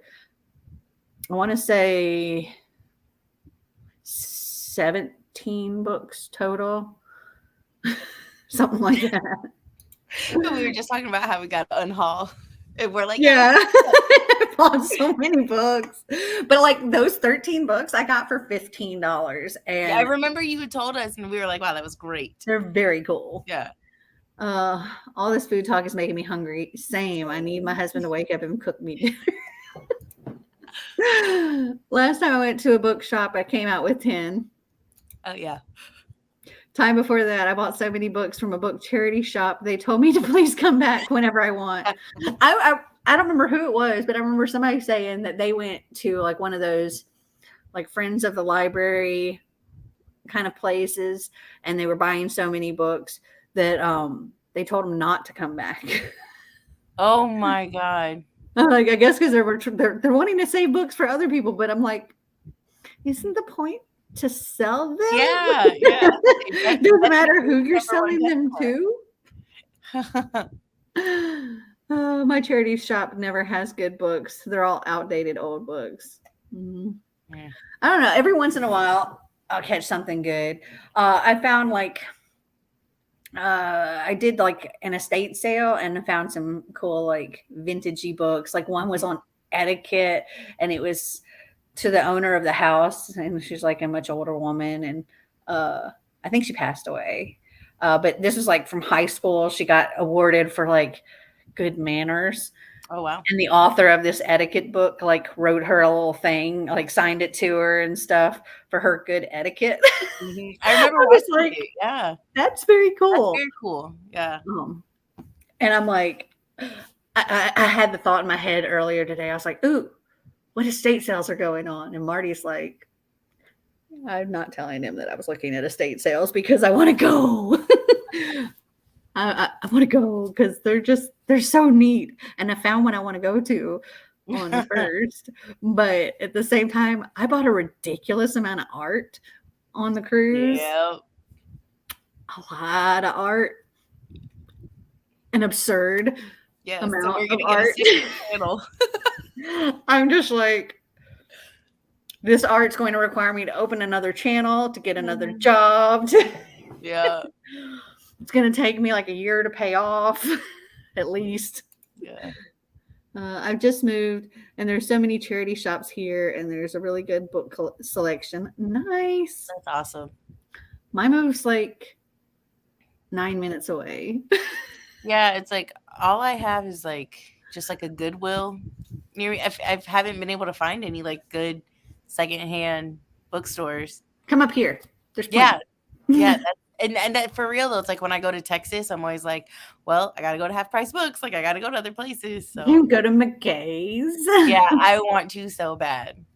You come visit me up here. I'll take you to all the good book places. Listen, I will come. Okay, I will come. We will have an adventure. Absolutely. Yeah, that would be fun. That would.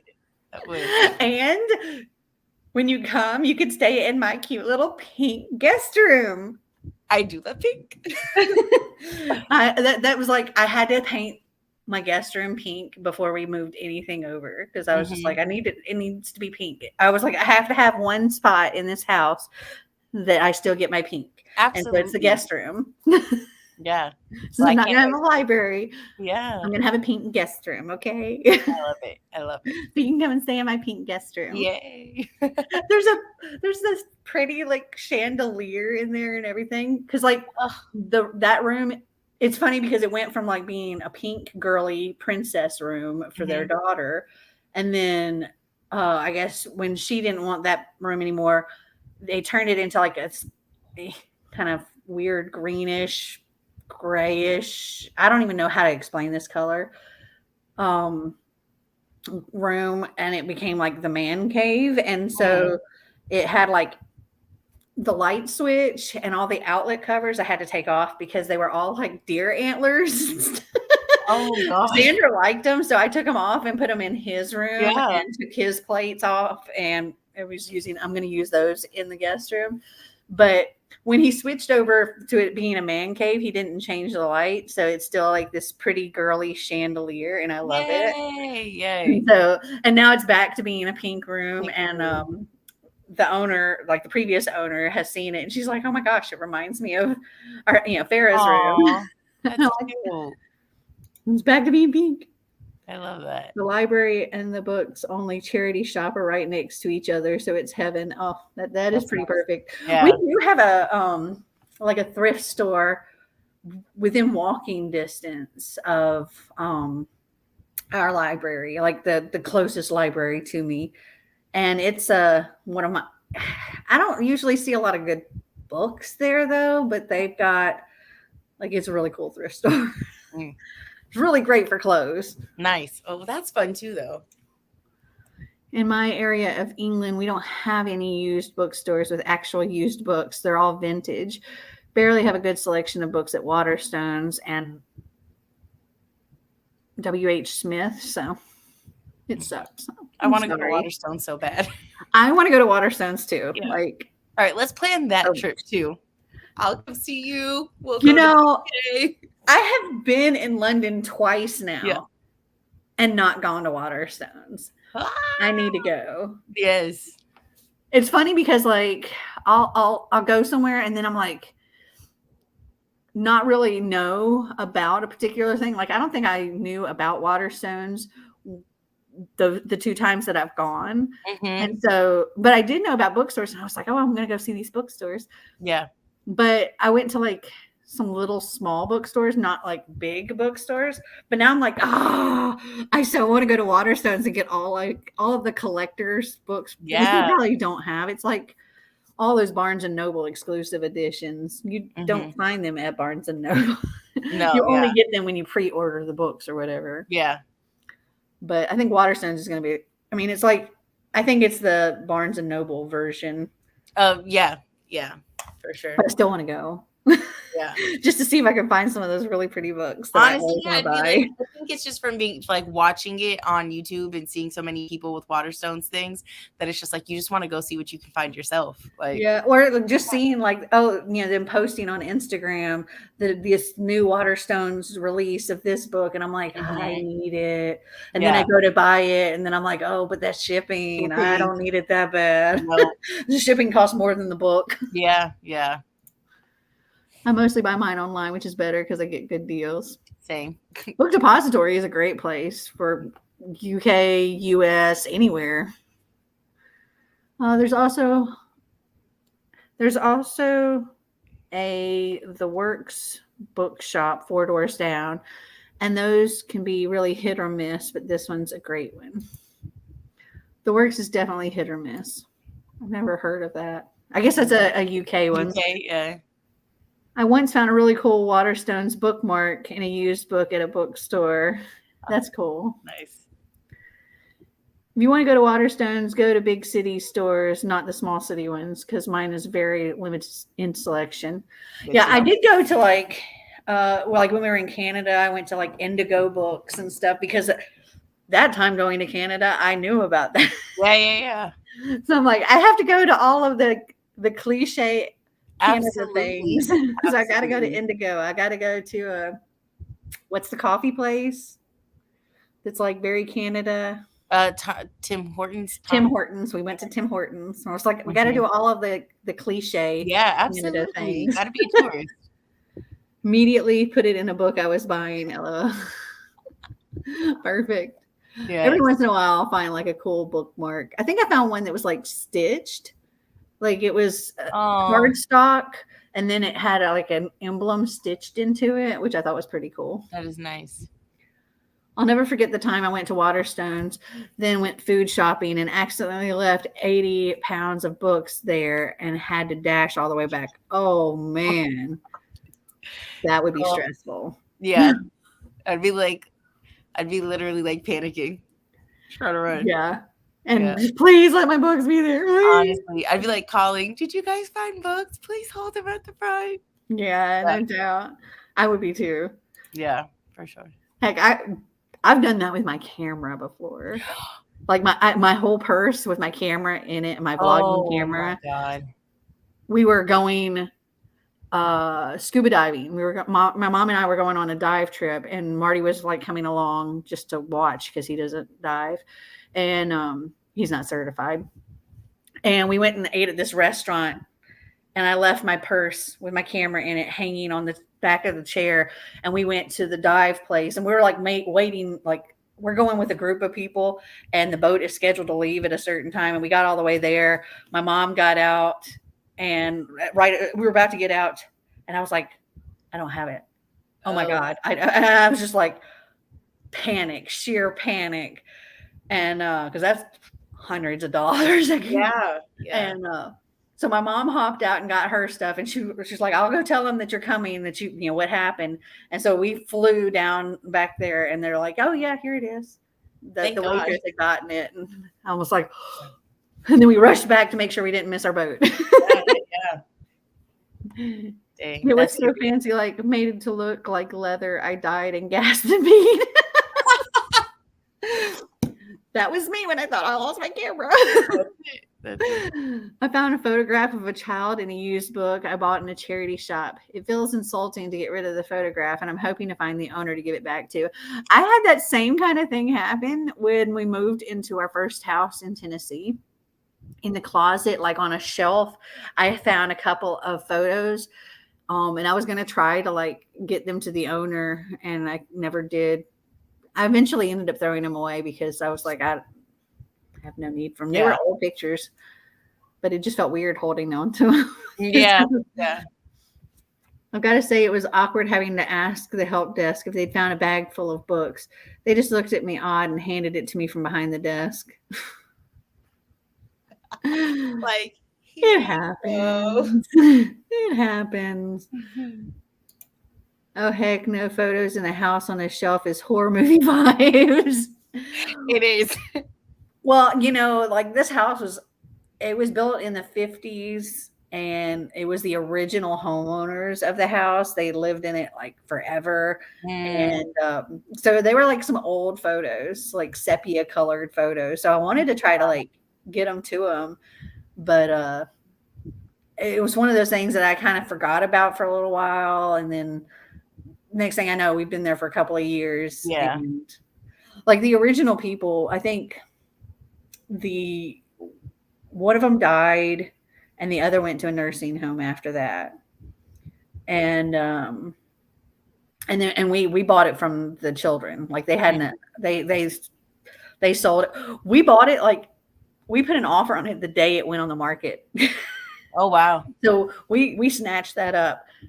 And when we sold it, we did well on that house because everybody wanted to live in that neighborhood. We kind of kick ourselves now for selling. Yeah. Because we're moving back to the same city. Oh my god. Yeah. It was in Saudi Daisy, and now we're moving back to Saudi Daisy. Different part of Saudi Daisy, but yeah. Same city. We've gone in a circle. Dang. There are actually horror movies with that exact plot. I mean, I don't know where the guy died. Yeah. Like, it might have been in that house, for all I know. But it's funny because like when they insulated that house in 1957, they insulated it with 1956 newspapers. And wow. We found that and was like, oh, that's pretty cool. Not very efficient, but it's pretty cool. Yeah. And then we had a house fire. And well, there went the walls. It actually smothered itself. Now the fire department had said if it had gotten to the attic, the whole house would have been gone. Jeez. Because of all that newspaper. Because it was just kindling. But so the newspaper got replaced after the fire. Luckily it didn't catch to that. It was also like it kind of maintained in one room the fire, but there was a lot of smoke and a lot of heat damage to things. Like it got so hot in that house that an oven's supposed to get really freaking hot, like hundreds of degrees, right? It could withstand that. It got so freaking hot. The fire was in the living room. In the kitchen got so freaking hot that it melted the oven door shut. See, I feel like this is going more into the column of horror movie vibes, this house. There was also like a window in the dining room. So the front half of that house didn't have central heat and air because it was an old house. The back half did, where the bedrooms were, but the front half had like a window unit in the dining room, and there was like a fireplace type thing in the living room. The window unit melted down the wall. Like it was running down the wall. We had a computer because I homeschooled Becca at the time, my daughter, and so I had a desk in there with a computer, and my computer screen looked like a roasted marshmallow. And we had like some smartphones and stuff in the drawer of that desk, and everything in the drawer was just covered in soot. And it was funny. Like I opened it up, and like the smartphones, they were toast. They were no good. But there was one of those Nokia phones that we had for our daughter for They when don't die. when she needed a phone, and one of those where you had to like push the button 3 times to go through the letters. That one, it turned right on. Those things are indestructible. Like a roach, they'll be here after every disaster. But I mean, in the end, we got a lot of things. We put a lot of work into trying to fix the house up ourselves, but then after the fire, what we had done was pretty much pointless because it got undone with the fire. But we got a lot of things updated in the process too, with the insurance.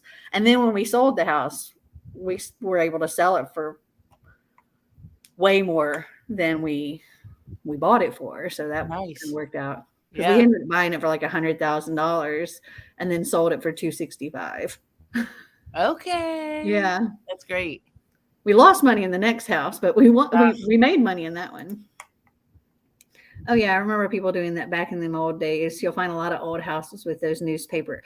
Oh yeah, the newspapers were really cool. Like I remember pulling one out and was like looking at them and like looking at the classified ads and like just advertisements and stuff. Like there was there's this place still exists, and I was going to actually take it to this place before the fire, but we didn't have it after that.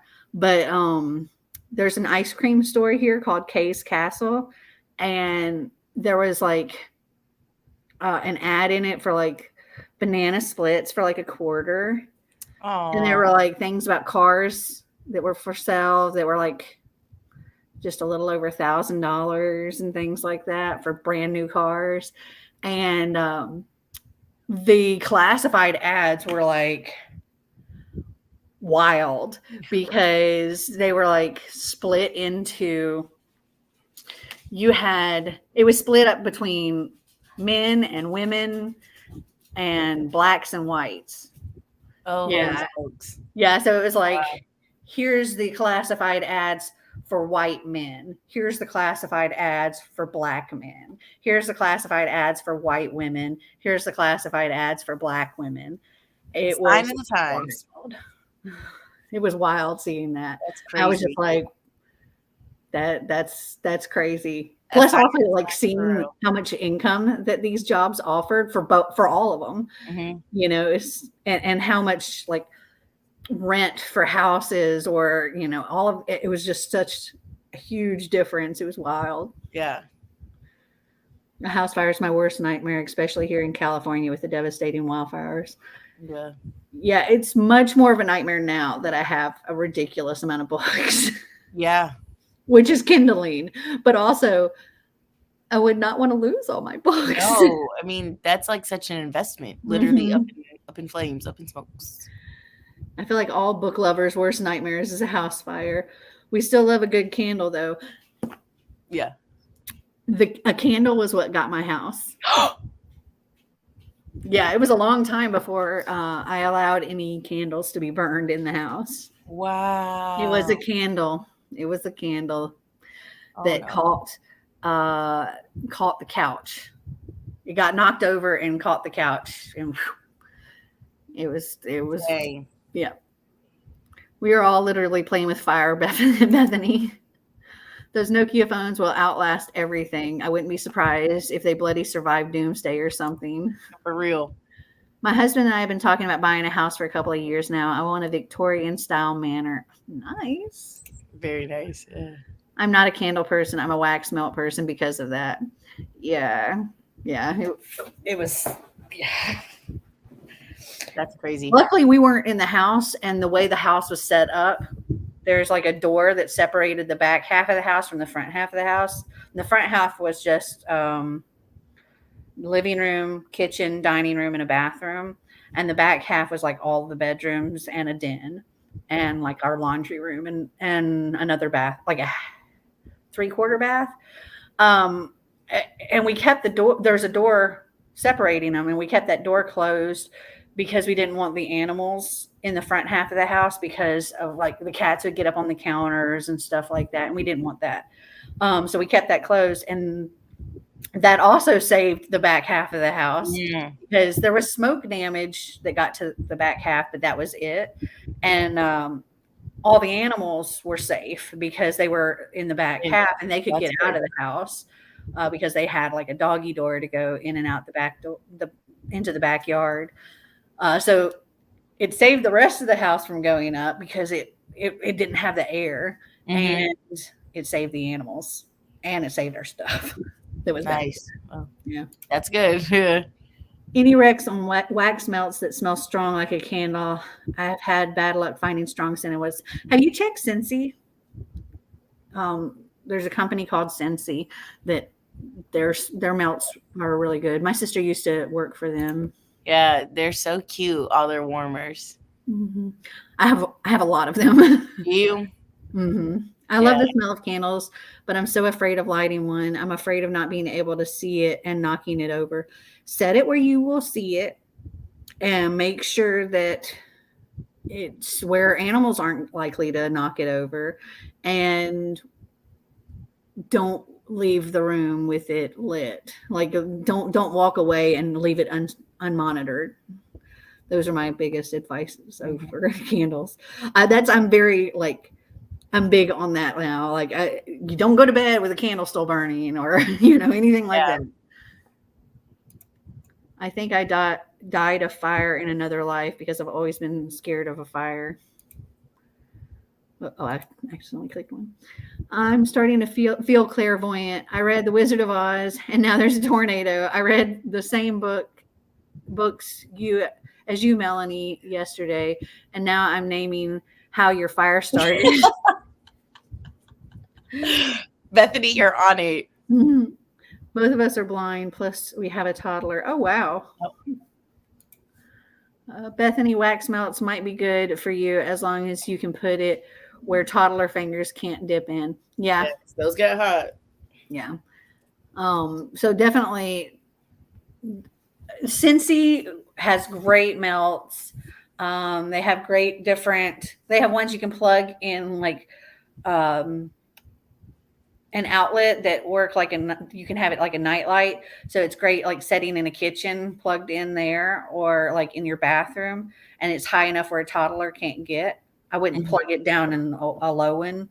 Also, they have ones that like have a cord that you can plug into the wall so you can like set it up on something higher. But yeah, I would recommend. I personally really love the ones that plug directly into the wall and use them like in your kitchen or your bathroom for like My a night cousin light. has some of those. I have a few of them. Marty asked me yesterday because he was going through stuff. He was like, "What do you want to do with these?" And I was like, "Keep those." Yeah. Scentsy also has they're like these flowers, like they look like flowers, but it has like the rope like that sits in oil. Mm. So you don't have to plug it in. It's not like hot or anything, and it just releases the smell from the oil in the air. They smell really good. I like I know Walmart has like the little wax melts. I don't know how they are compared to Scentsy ones.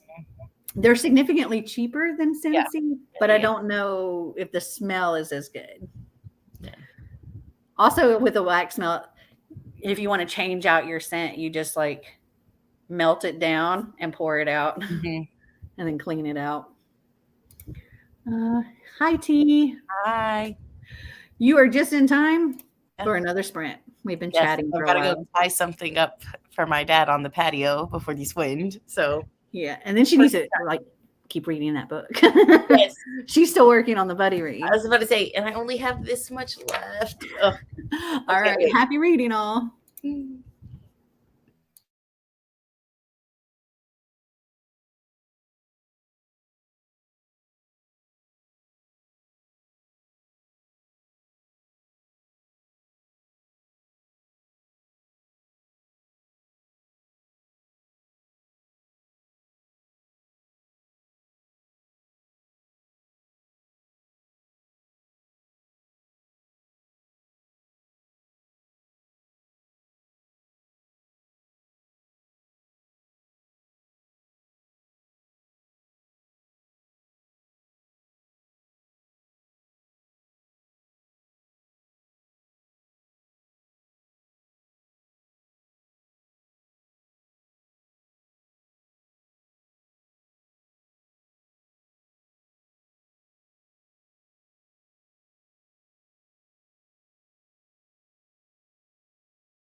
That is time.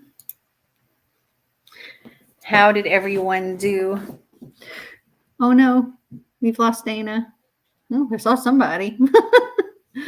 So I finished editing my video. It's currently exporting, and I listened to about 2 to 3 minutes of my audiobook. I didn't even get 1%. T read 40 pages. What are you reading, T? I made dinner and sitting down to eat with my family. I'm at 56%.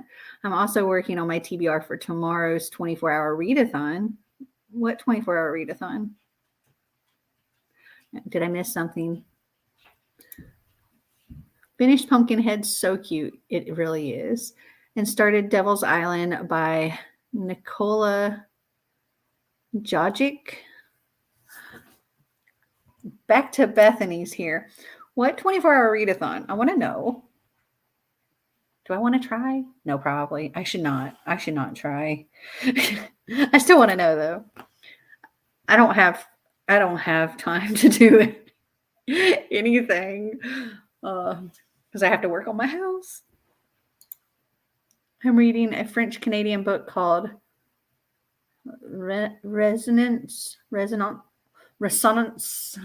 by Patrick Senecal. Oh, I'm doing a 24-hour readathon for my birthday tomorrow. Well, happy early birthday. Yay. How old will you be? We can share here. Oh. Finished The Guinevere Deception. I gave it 4 stars. Really want to read the sequel next month. Reading the Kiss Quotient now. Nice. I think I have the sequel. I'm pretty sure I do. I think I have like the next 2 books. I think I have like the first 3 altogether, which I really need to continue. I've only read the first one.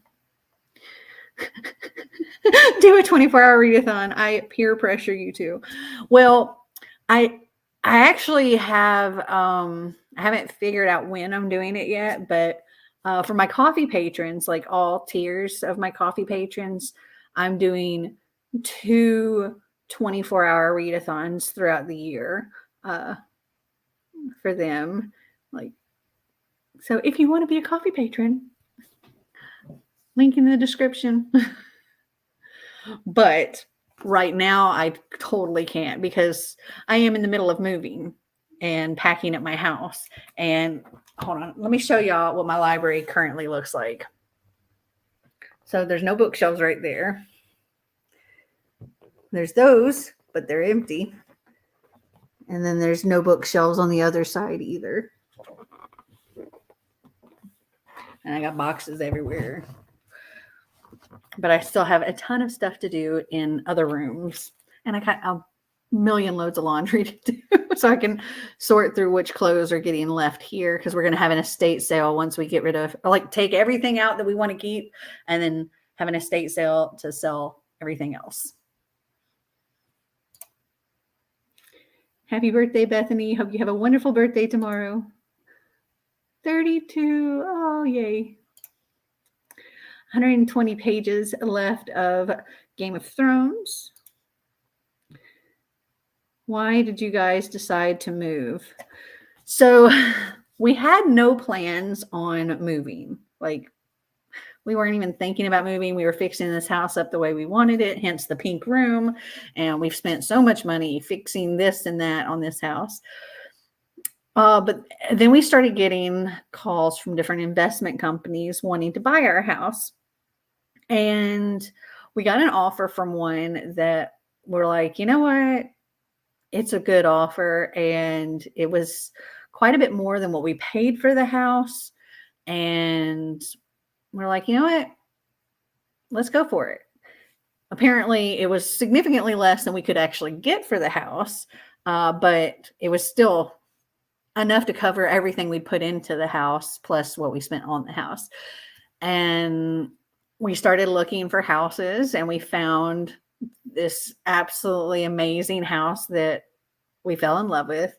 It is a smaller house and we want to downsize, but it's, oh my gosh, this house, I love it so, so, so much. It is just, it's amazing. And it pretty much got to where I was like, things started seeming kind of shifty with this investment company. And so we originally were contingent, like buying this other house on the sale of this house. But when things started getting a little shifty with the investment company, we decided we didn't want to lose this other house. We love this other house. Like, I couldn't imagine any other house. And we would still have to do a lot to this house if we, to make it the way we would want it. So we're like, we took the contingency away and we changed how we were financing it, because we were going to put like a down payment with some of the money we got from this house on that house. And then, but Marty is former military, so we can do VA. So we decided to do like 100% financing, take off our contingency, and then we can always put more money towards it later when we do sell this house. And it's a good thing because the investment company backed out at the last minute, pretty much the last minute they possibly could, without losing their earnest money.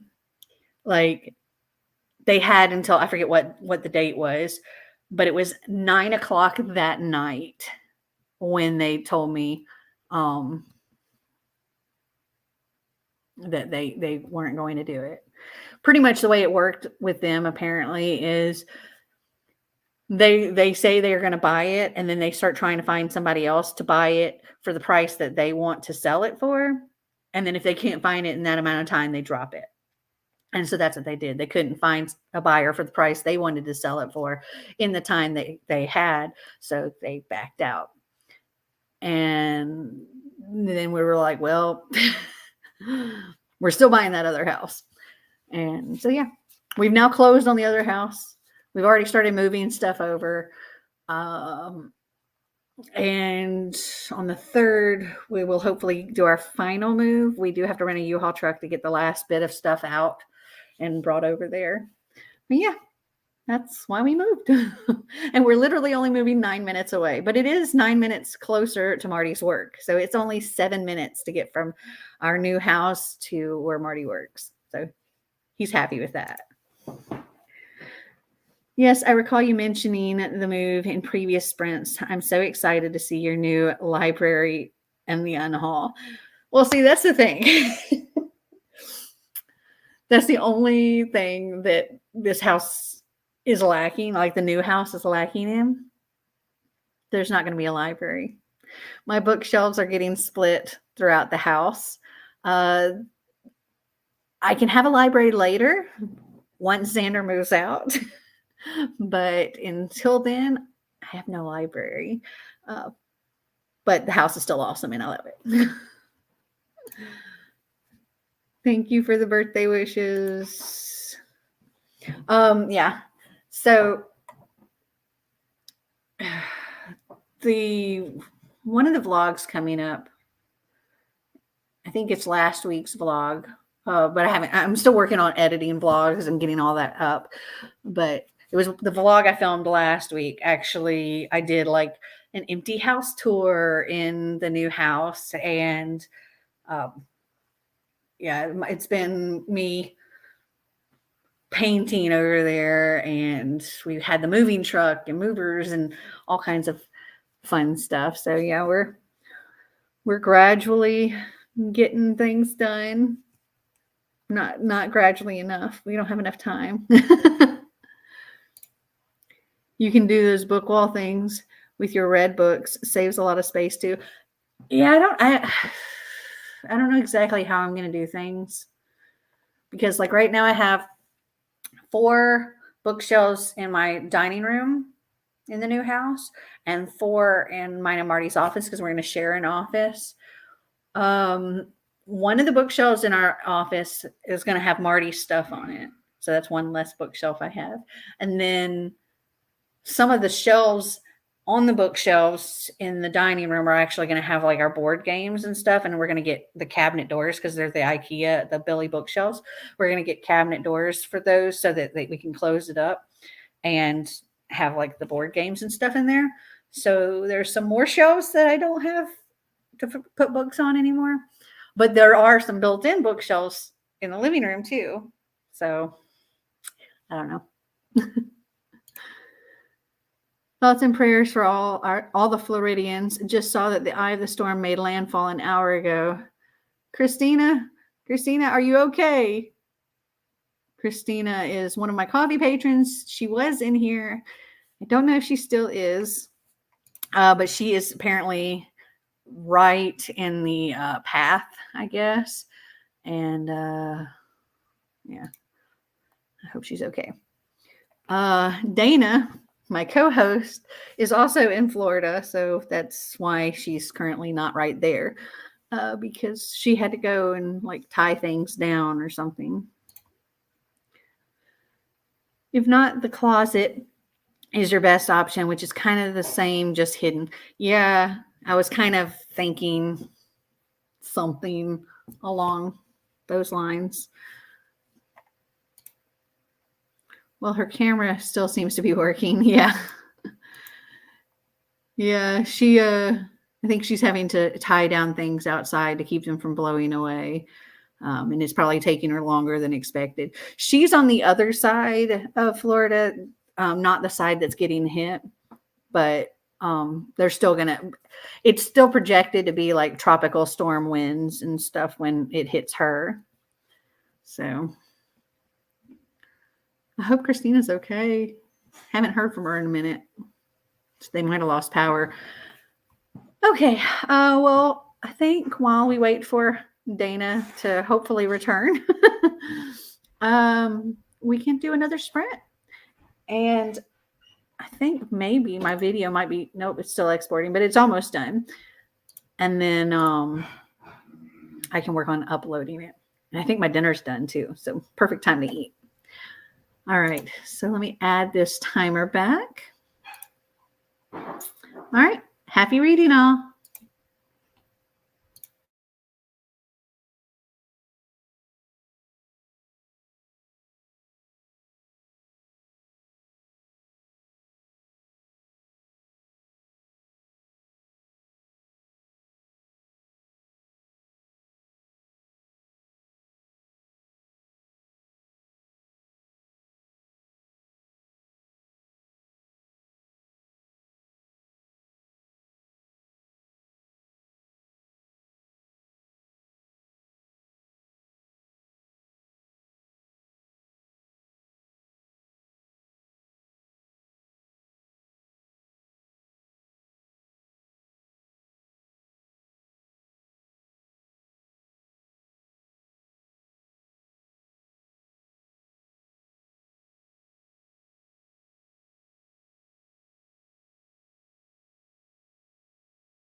That is time. How'd everyone do?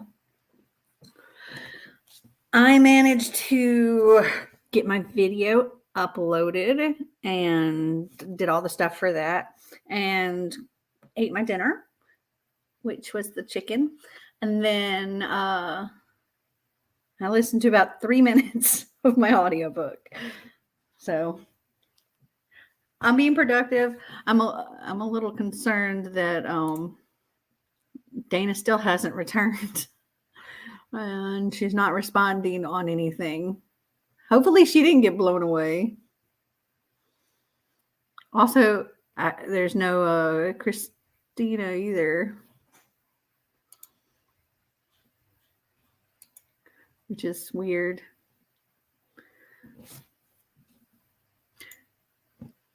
She's almost done with her book. Yay.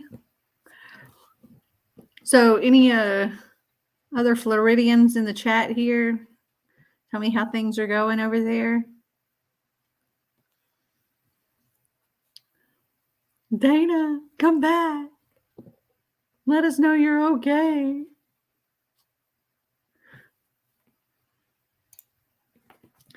Considering her camera is still on and her fan is too, I would like to hope she's okay. Yeah, like obviously they haven't lost power because you can see that.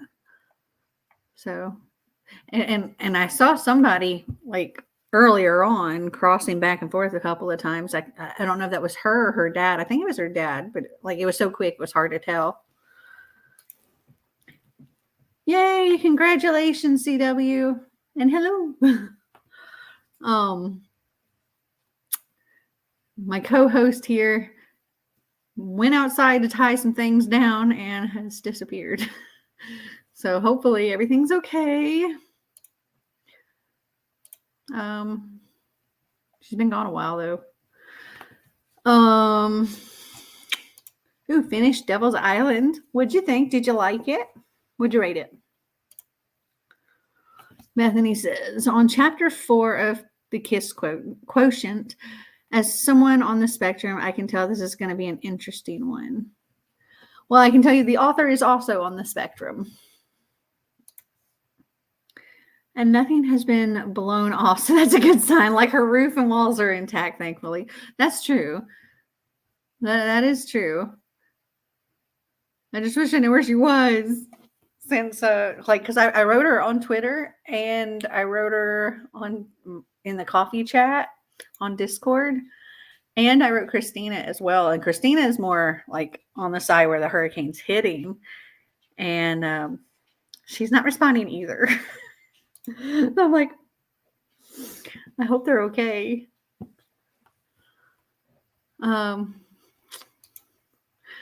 I liked it. It was based on a real prison island. Ooh, okay.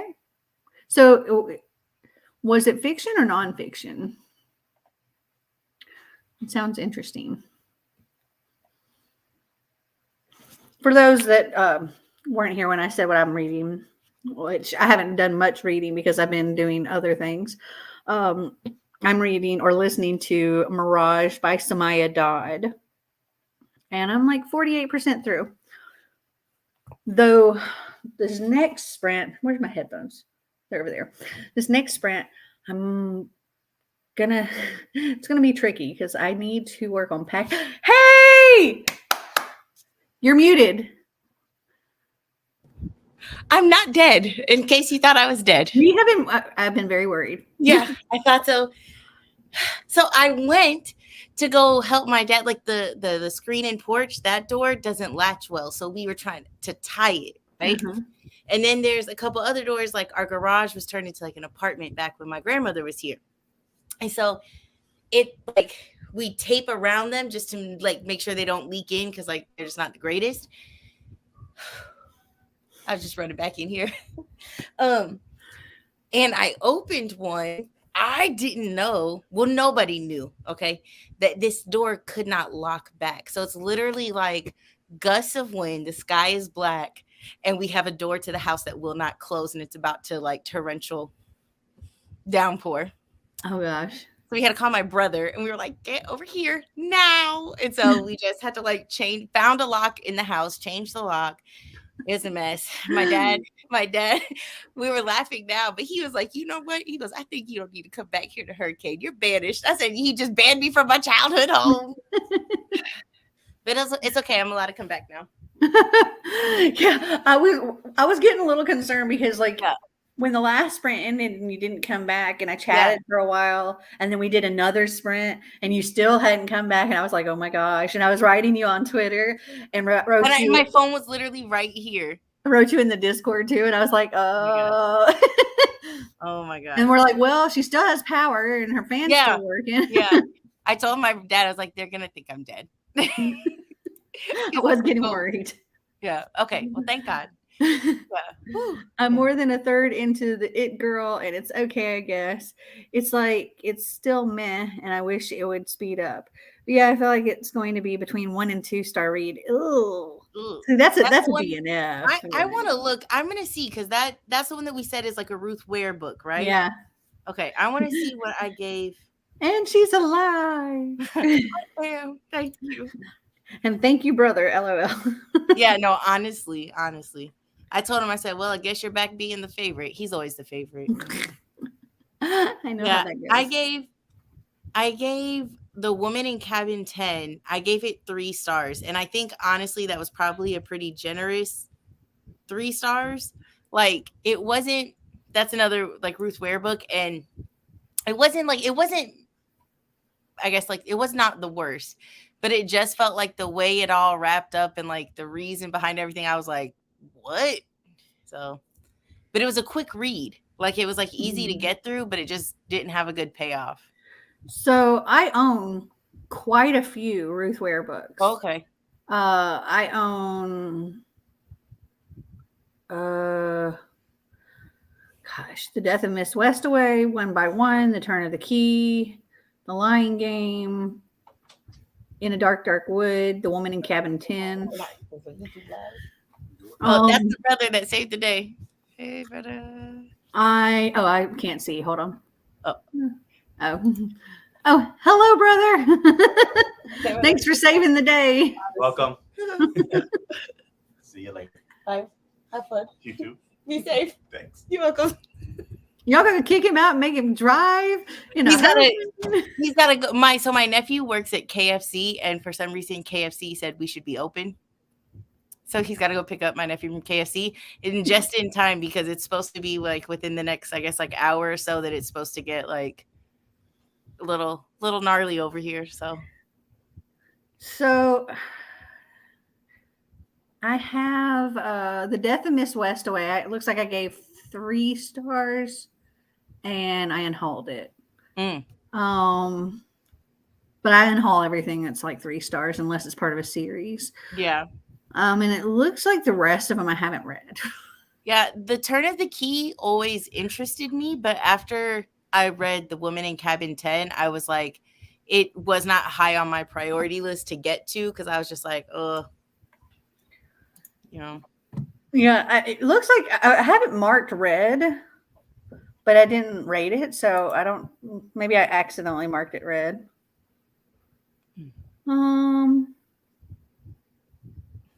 Oh no, I did read that. I don't remember what I rated it though, but I remember reading it. I don't know why I didn't rate it. Oh, Christina just wrote in the Discord. She says, okay, right now, just hoping my house is fine. Winds are pretty crazy, but I think the worst is still passing to the east of me. And I'm the east. Oh gosh. Yeah. Well, thank God she's okay. Whew, okay. Yeah, neither one of you were responding, and so I was like, she's like, oh no. Is Florida gone? Wiped off the map. I like the fast pace and easy writing in Turn of the Key by her as well, and gave that 3 stars. I own her other book, One by One, but haven't read that yet. Yeah, I haven't read that one either. I have it, but haven't read it. Yeah, it's like her writing really is fast paced and easy to get through, but just I think Kayla from Books and Lala like loved The Death of Miss Westaway, and I was just like, it's okay. Yeah. Wasn't terrible. Yeah. It wasn't great. It was just That's okay. how I felt about Megan. I think it's Megan Miranda. I have a few of hers too, but I don't know that I've read any of them. It was The Perfect Stranger.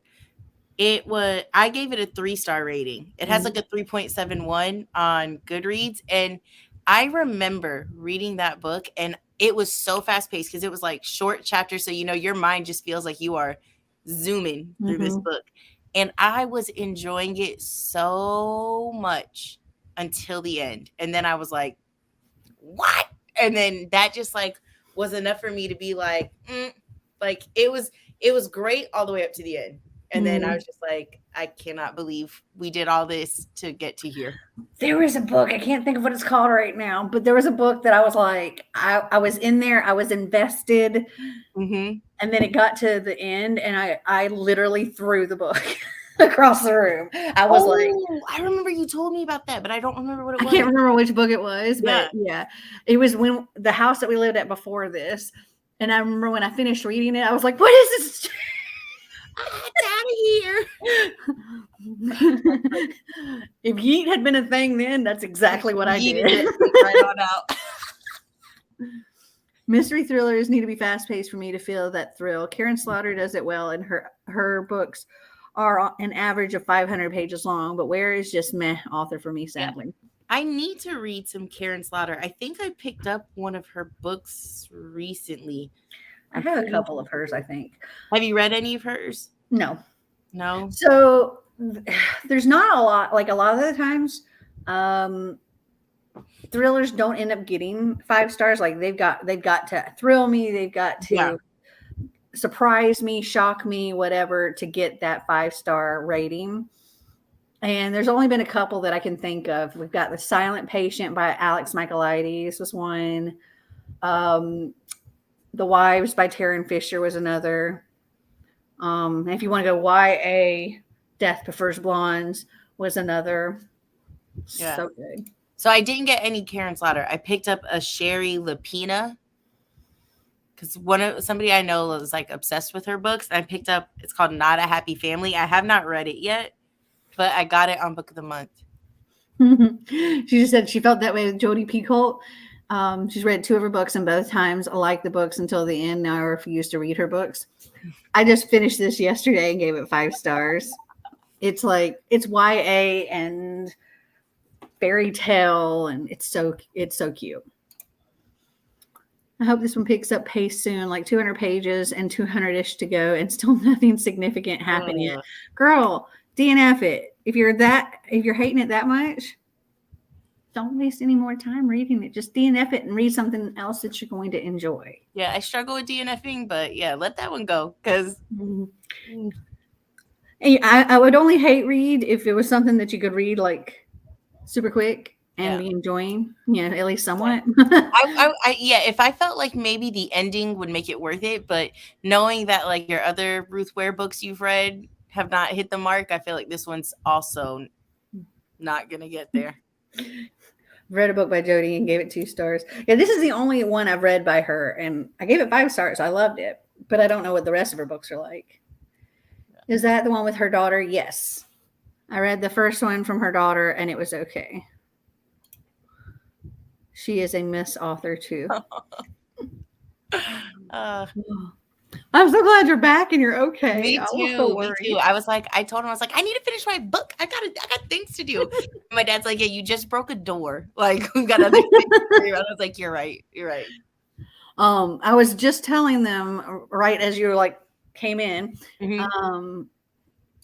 What is this? 19 minutes was brutal. Is that a book? I don't know. I was just telling them that the next sprint, I'm going to put my headphones on and listen to my book because I've gotten my video edited and uploaded. So it's good now. Oh. And so now I'm going to work on my house, and I'll have to come and look every once in a while and see how long I've got left. Perfect.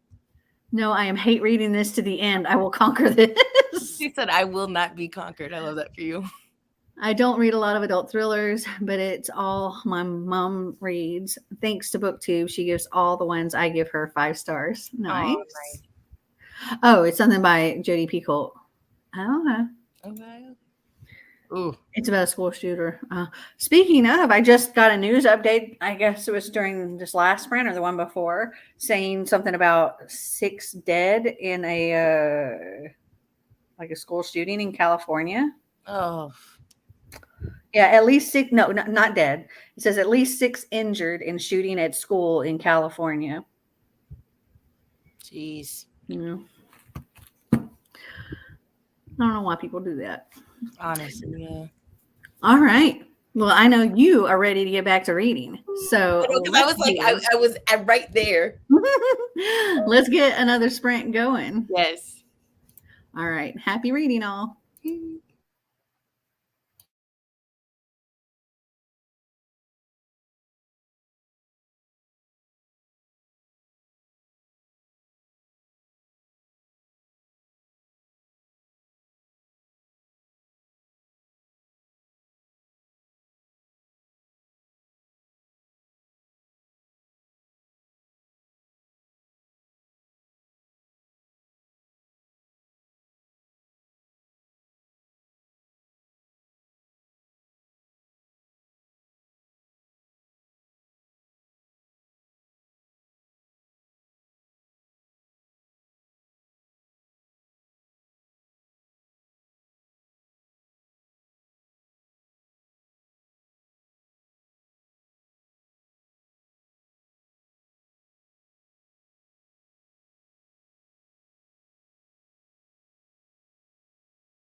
is time.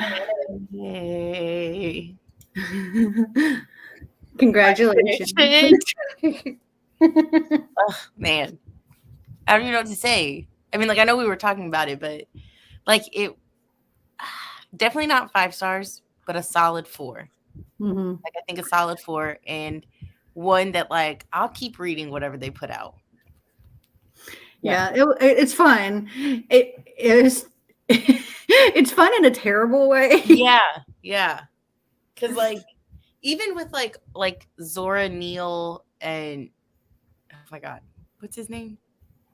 I forgot. Spike.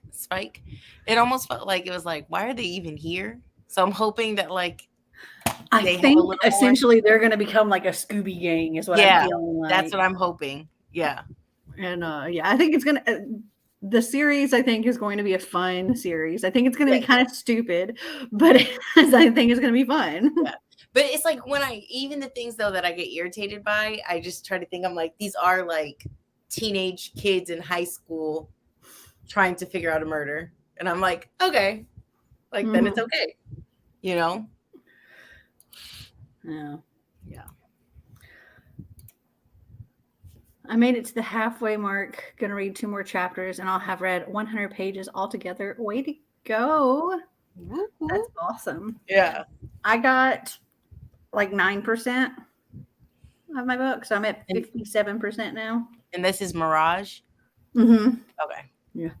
I was like running and doing something, and I came back and I was like, okay, there's 13 minutes left. Go and do something. Come back. Okay, there's 8 minutes left. Go and do back and forth and back and forth. I'm late to the sprints. What book are you talking about? Go ahead. The Agathas. And who's it by? Kathleen Glasgow and Liz Lawson. I don't have the dust jacket on it right now. It's at my apartment, so I can't show you. Actually, hold on. Do I have it? I might have it right here. Hold on. Aha! Yeah, there we go. That's it. This was our buddy read for my coffee patrons. It was also one of my cards against my TBR, which the card just fell out.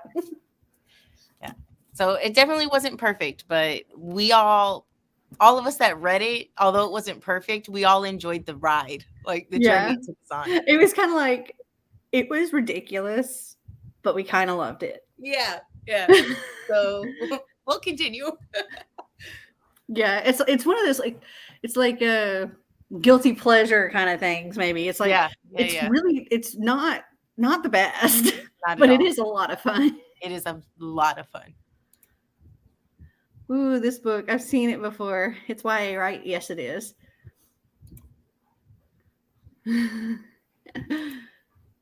Yeah, the name and the cover is what drew me in because the name totally got me. Yeah, I was just like, oh.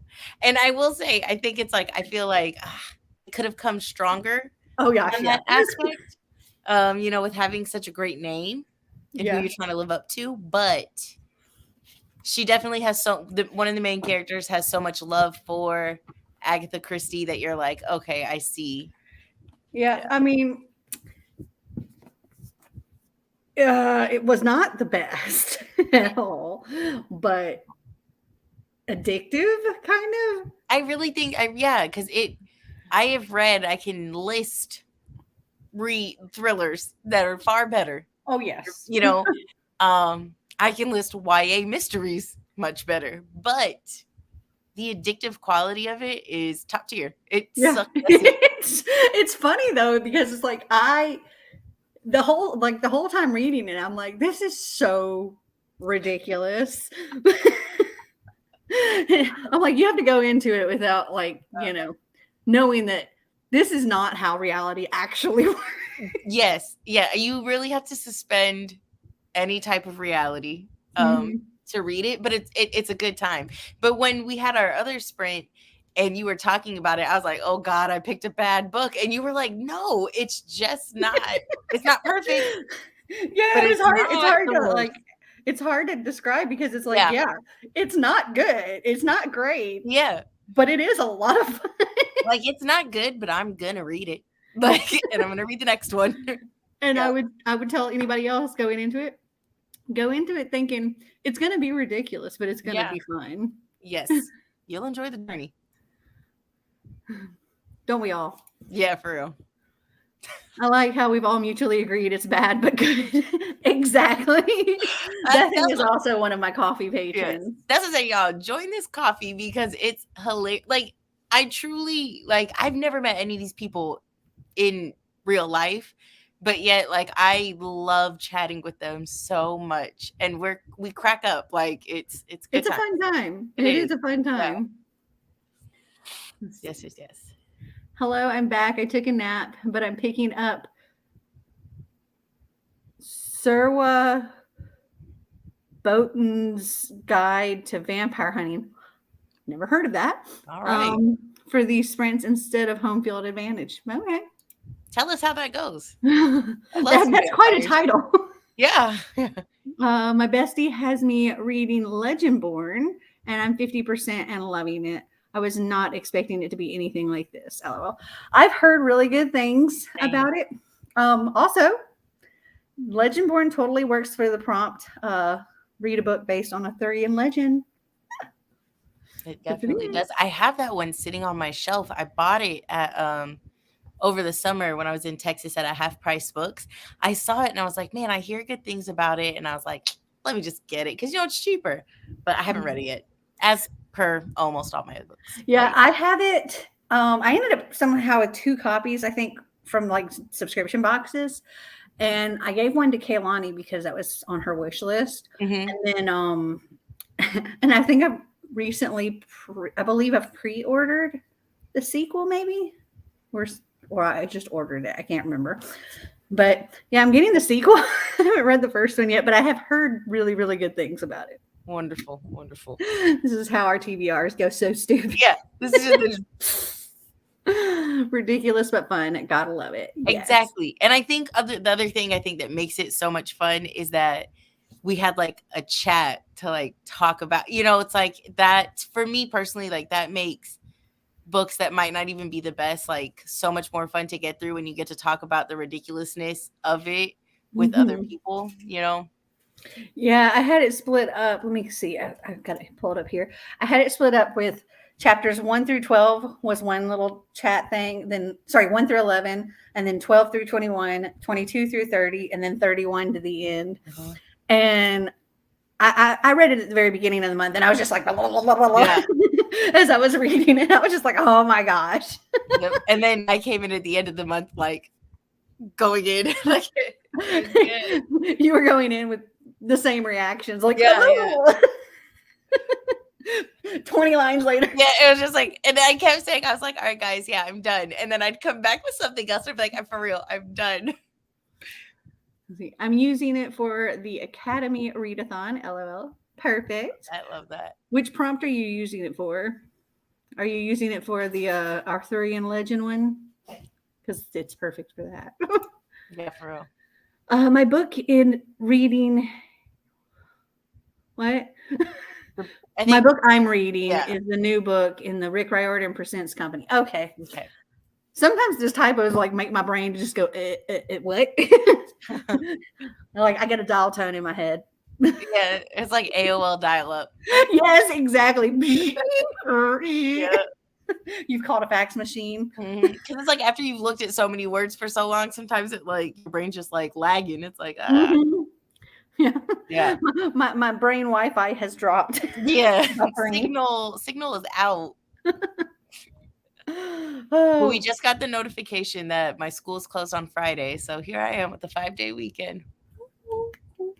I know. I mean, like, wow. Yay for the 5-day weekend. Yeah, yay for the 5-day weekend. But huh? I said, but boo for wine, but yay for the 5-day weekend. Yeah.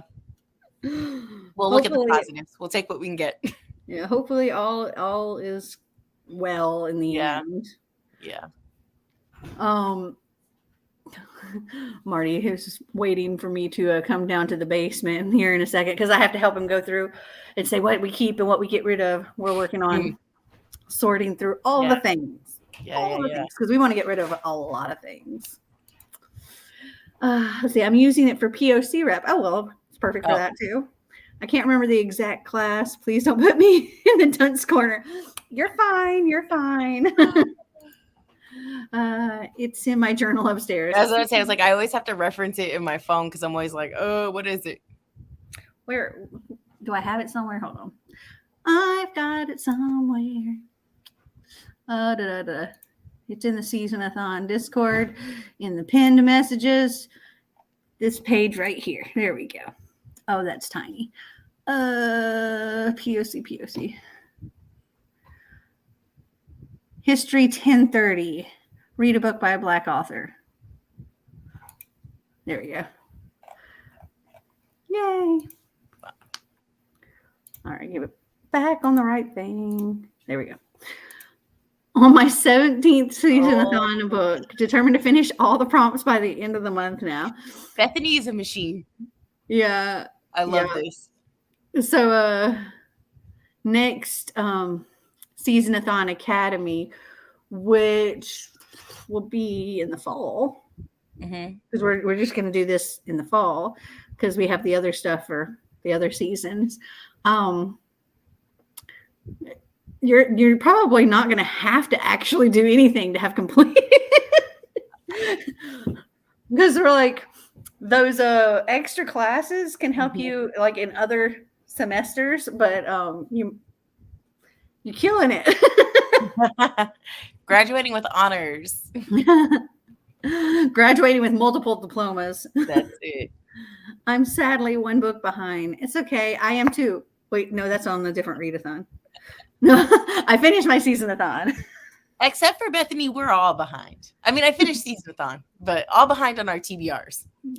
Yeah. Yeah. I got quite a bit left. So much that had to get rolled over. So much. So I'm trying to get as much squeezed in with like some audiobooks and stuff before the end of the month, so I don't have to have 31 books in October. Because that's what my DVR is looking like. It's 31 books. Oh man, oh Lord. Yeah, it's funny. Okay, so you finished that book. Are you going to pick up something else? Oh, I am. I have it already. I really want to read A Flicker in the Dark because I just keep hearing people talk about how good it is. And this one, give me 1 second. I have it written down for what it works for. It's gonna be my buzzword, and it's a part of my book Oplathon. Is it? No, it's not. It's just my buzzword.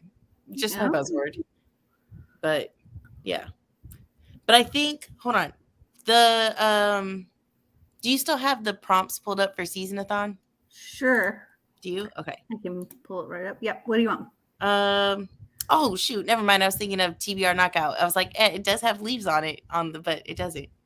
I was trying to think of something else it could work for, but I don't know.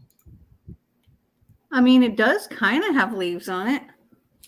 Yeah, but I already read that was for TBR Knockout, and I already read the I just finished that. Oh yeah. So I officially completed TBR Knockout. And I did complete SeasonAthon Academy, but I want to get as much in as I can. So we'll see. It's funny, like 5 prompts is probably the least amount we've done for any readathon. And then we made it a whole month long. Yeah. And so it's almost like it was too easy, but we wanted to make it where people that don't read, kids still feel a whole bunch of books. Especially because you can't double up. Yeah. Which is the reason why we said you can't double up is because it's only 5.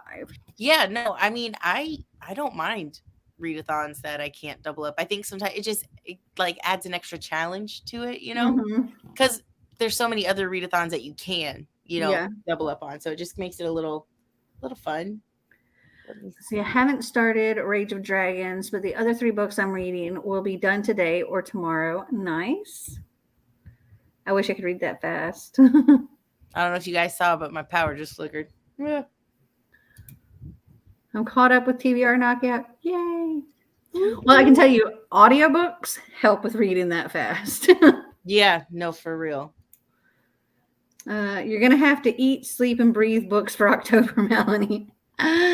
Yeah, For except real, I've though. got other things I have to do too, like move and unpack and Got a few things on the list. yeah. And then at the end of the month or beginning of November, I'm going out of town again because I'm going to Oklahoma to visit with Clint and Sterling. So yeah, I'm going there for like a week. What are you reading? I'm trying to see. Okay, I wanted to read this to you. Okay. Okay. Let me read you the synopsis for A Flicker in the Dark and tell me if you think this goes for, if I could use it for a book involving mental health. Okay. When Chloe Davis was 12, 6 teenage girls went missing in her small Louisiana town. By the end of the summer, Chloe's father had been arrested as a serial killer and promptly put in prison. Chloe and the rest of her family were left to grapple with the truth and try to move forward while dealing with the aftermath. Now, 20 years later, Chloe's a psychologist in private practice in Baton Rouge and getting ready for her wedding. She finally has a fragile grasp on the happiness she's worked so hard to get. Sometimes, though, she feels as out of control of her own life as the troubled teens who are her patients. I would totally count it. Yeah? Okay. Mhm. And then a local teenage girl goes missing, and then another, and that terrifying summer comes crashing back. Is she paranoid and seeing parallels that aren't really there, or for the second time in her life, is she about to unmask a killer? So I would count it. Okay, perfect. Well, there we go. SeasonAthon, I think book 12. I haven't found a readathon for October yet. Don't know if I'm gonna do one. I know Clint. Yep. He's one of the co-hosts for SeasonAthon Academy. He is doing one for October. I think it's called I Know What You Did Last Summerathon or something like that. But yeah, so Clint has one, and then there's another one that I found. It's called Trick or Treat Readathon. Yeah, there's a whole bunch of them for October. I am not going to do any. Yeah. I'm only going to try to do them just because I already told myself I wanted to read a bunch of spooky books, and the ones that I already planned that were like on the top of my list to get to just so happened to fit a lot of the prompts on other readathons. So I was like, I'll give it a whirl. But I think if I were to do any readathon at all in October, it would be like a 24-hour readathon with my coffee patrons. Yeah. Maybe we should do that. Because I plan on doing 2 a year. And so granted, I didn't start until like my coffee thing until August. So I'm probably do one in 2022. So we'll just have to figure out, do we want to do it in October, November, or December? Yeah. If you want in on this, join my coffee account. Become a coffee patron. Link in description. Join us. Oh yeah, 2 of my books are on Audible. Well, there you go. Yeah, you can get through books much quicker when you're listening to them, and just listen to them all the time. Like when you're driving, when you're walking, when you're cleaning, anything that you can do and like have an earbud in or whatever. Listen to your audiobook. Absolutely. Ooh, I will look that up with Clint. I saw the SeasonAthon Villains versus Princesses. Ooh, I haven't seen that. I haven't either, but I'm gonna look into it. I'm not going to do it. I'm not going to do it. I'm not committing myself to that. I'm not going to do it. I'm gonna look into it. And the trick or treat too. Okay. I'm going to put this up here because Marty is waiting on me to come down and help him sort. Perfect. So we'll do another 30-minute sprint and happy reading all.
That is time.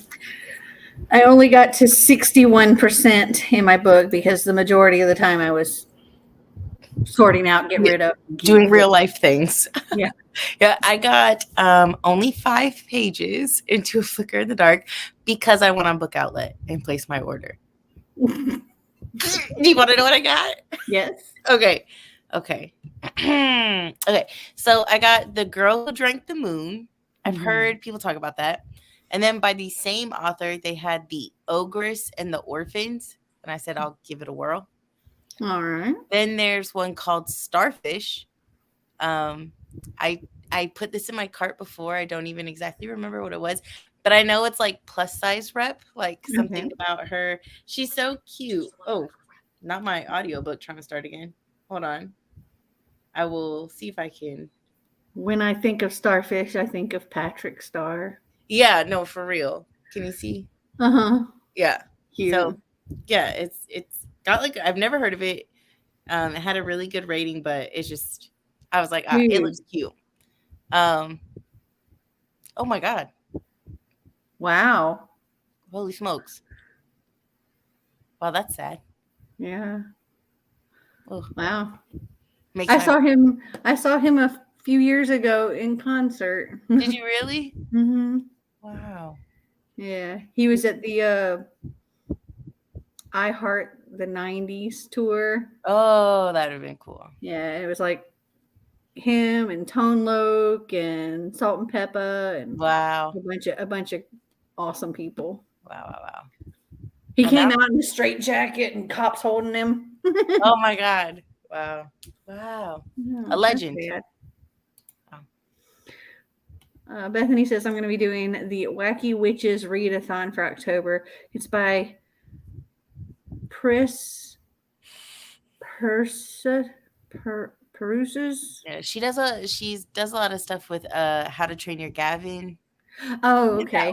I know of Pris. I just didn't know the last one. Yeah. I've ordered the bookmarks for it. They're really pretty. Oh, I need to go. Thanks for the sprint. Thanks for joining us, T. Real. Thank you, T. Wow. Hold on. I got to look up this Coolio thing. Because how old was he? Like, what happened? Right. Coolio. He was 59. Oh, wow. That's young. I wonder what happened.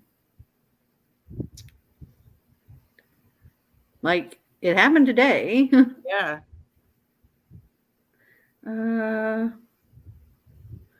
So click on this TMZ thing. TMZ always knows everything. They really do. Me and my roommate were talking about how they just know everything. Law enforcement sources tell TMZ paramedics were called to a house in Los Angeles around 4 p.m.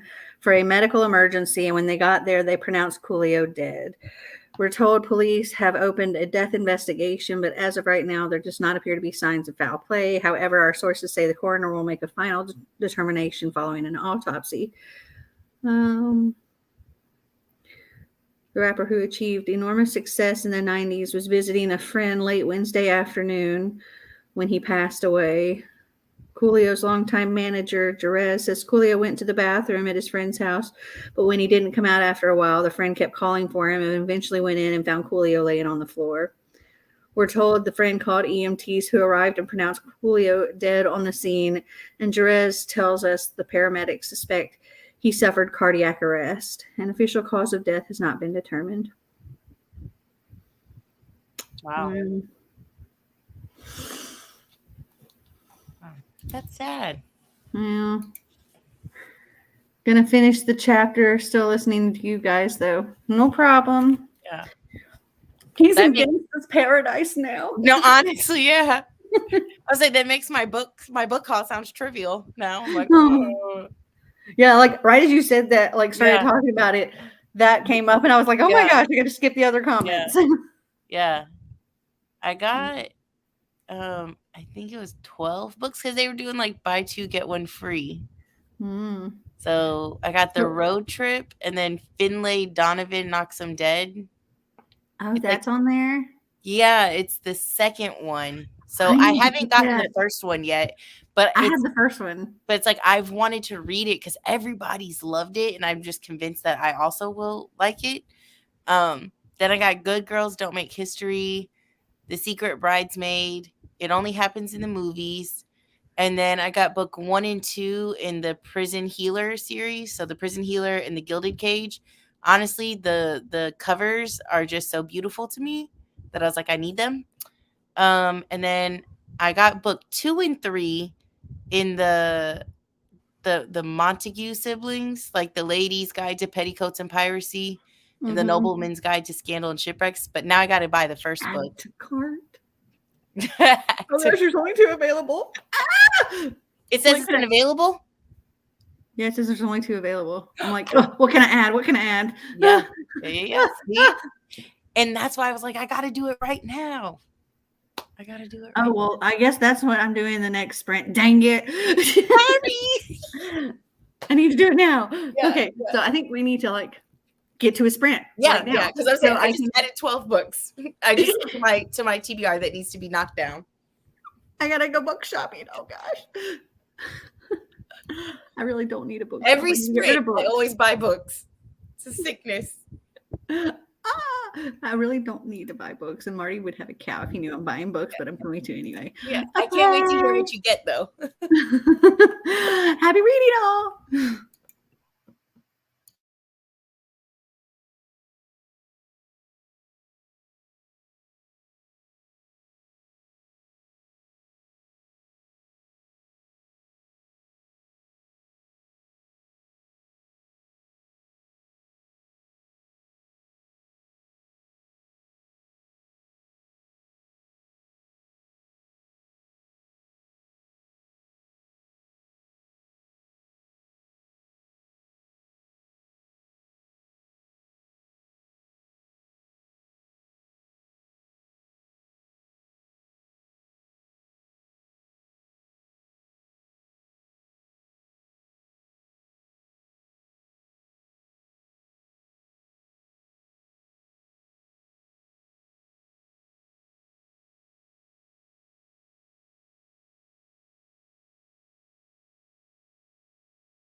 That is time.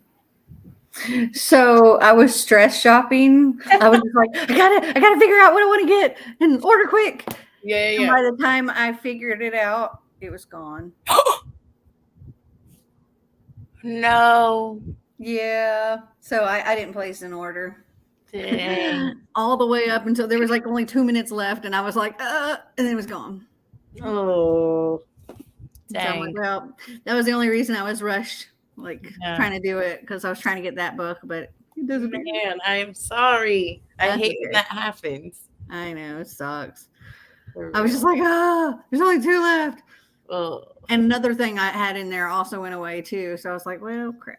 Okay. I keep trying to get this. I think it's called like the Ruby trilogy. I don't know anything about it, but I just heard people talk about it, and I see the box set on there sometimes, and I always put it in my cart, and then it's always gone like that, and I'm just like, ugh, I'll never get it.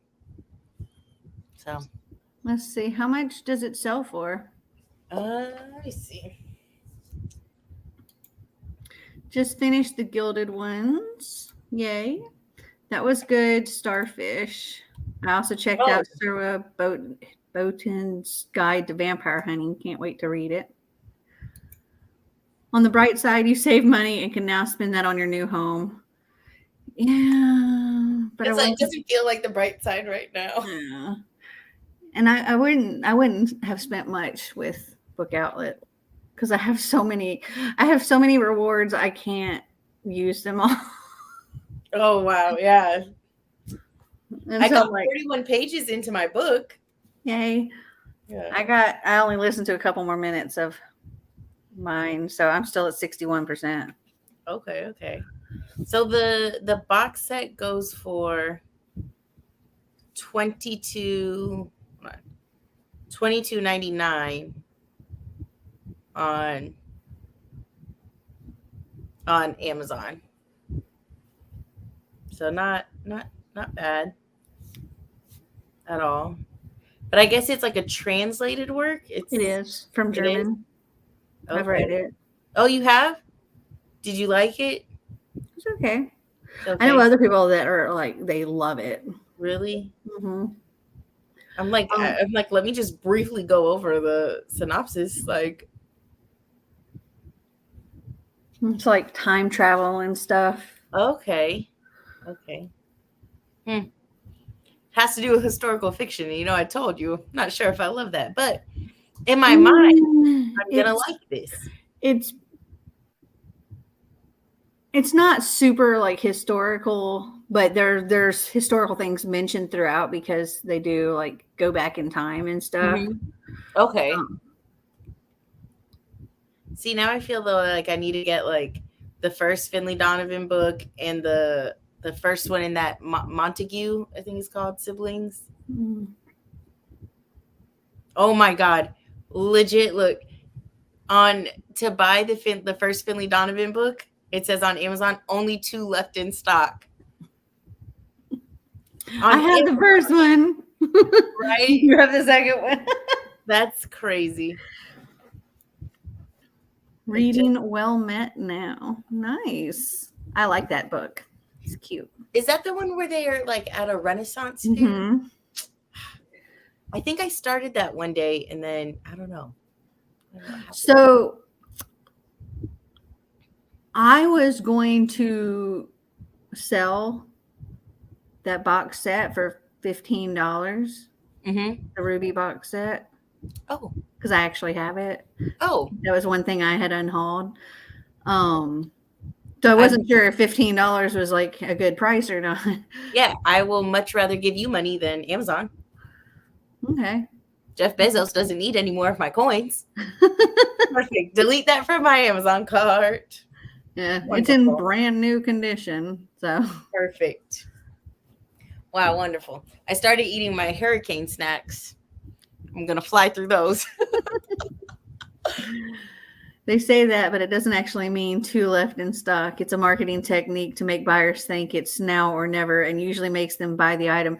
Well, in the case of Book Outlet, it's accurate because now they're gone and I can't get it.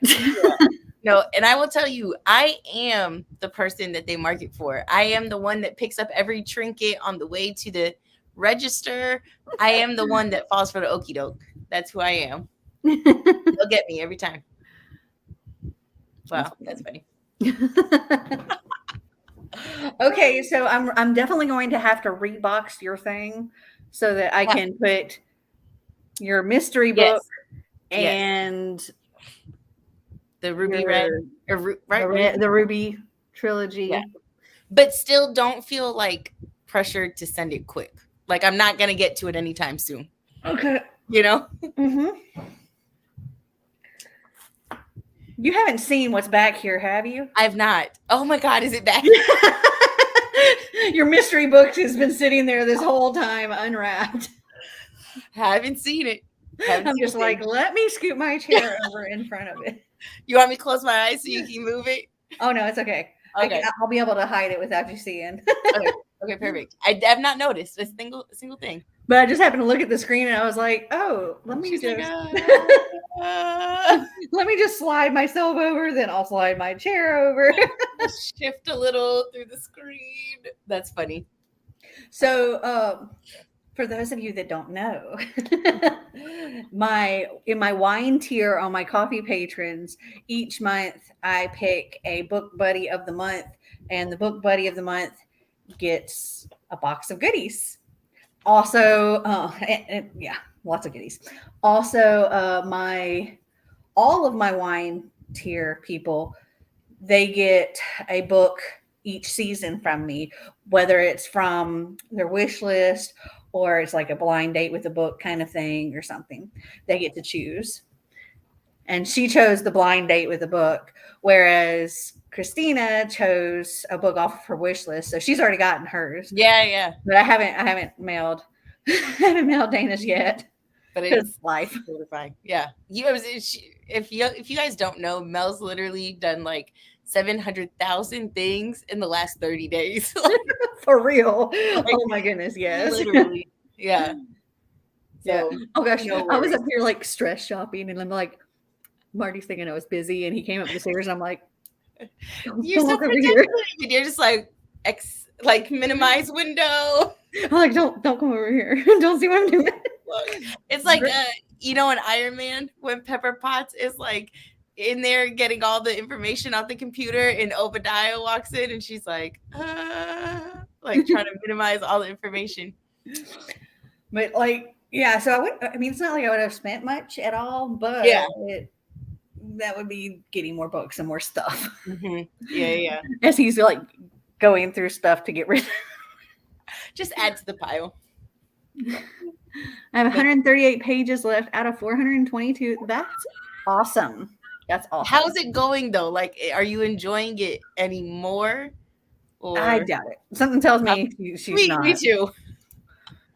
So close to the end, but it's 3:30 in the morning, and I have to be up at uni at 9 a.m. Oh, girl. But I also want to keep reading. I feel that.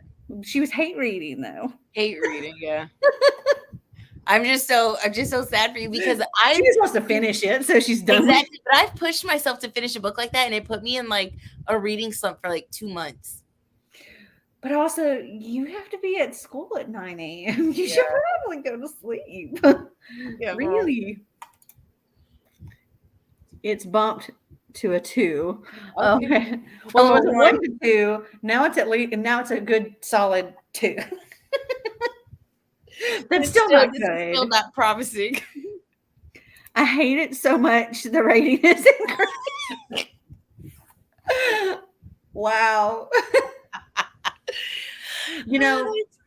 For me, the only time I ever give something a 1 is if I hate it so much I have to DNF it. If I read through the whole thing, like if I'm not liking it, but I'm invested enough that I actually continue to read the whole thing, typically it'll get a 2. Okay. 3 is like, it was okay. Mm-hmm. I didn't hate it, didn't love it. It was fine. 4 is, I really enjoyed it. I'd be willing to read it again. And 5 is, oh my God, I freaking love this. I could read it again right now. Yeah. Okay. Yeah. Those are kind of my ratings. Yeah. Mine, I feel like mine's pretty similar to that. I don't really ever give out a 1 unless it's just like I just was like, wow, everything in me hated this. You know? So Yeah. Yeah. I think a lot of my ratings are like right around the 3. Yeah, and it's just like they're fine. I enjoyed them. yeah. Will I read them again? Probably not. You read so much, you get through so many books a year that it's like I Mhm. feel like it makes sense that you know a lot of your reads are 3 stars, like just average, like good, Mhm. and but not everything you read is not going to be mind blowing. Mhm. My ratings are pretty similar, but I don't rate DNFs. Yeah, I mean, I know a lot of people don't rate DNFs, and I think for me, it's a matter of how much of it I read. Yeah. If I read 3 pages of something or a paragraph of something, I'm not going to give it 1 stars unless there's something absolutely repulsive in that amount. Yeah. But typically, if I read just a small amount, I'm not going to rate it. I'm just going to be like, yeah, this book's just not for me. And I've done that many times. Like I picked up one book thinking it was going to be sort of a romantic thriller, maybe a little erotic. And then within the first paragraph, I'm like, nope. Because it ended up being some kind of like Regency romance thing right from the very beginning. I'm like, not for me. No thanks. And so I wouldn't rate that because it wasn't a book for me. It wasn't a book targeted towards me. It's not my thing. But if I've read like 100 pages of something and I'm just like, this is killing me to read this, then I'm going to DNF it and I'm going to give it a 1 star. Yeah, I feel like 100 pages is enough to really form an opinion of like, do I enjoy this journey I'm on? Or like, even if you don't know where the story's going, it's like, are you enjoying the what if along the way? Because like Crescent City, the first one, House of Earth and Blood. Yeah. Like the first half of the book, like we've talked about this in Twitter. I'd say the first third of the book, like the first 200 pages of the 600 pages. Yeah.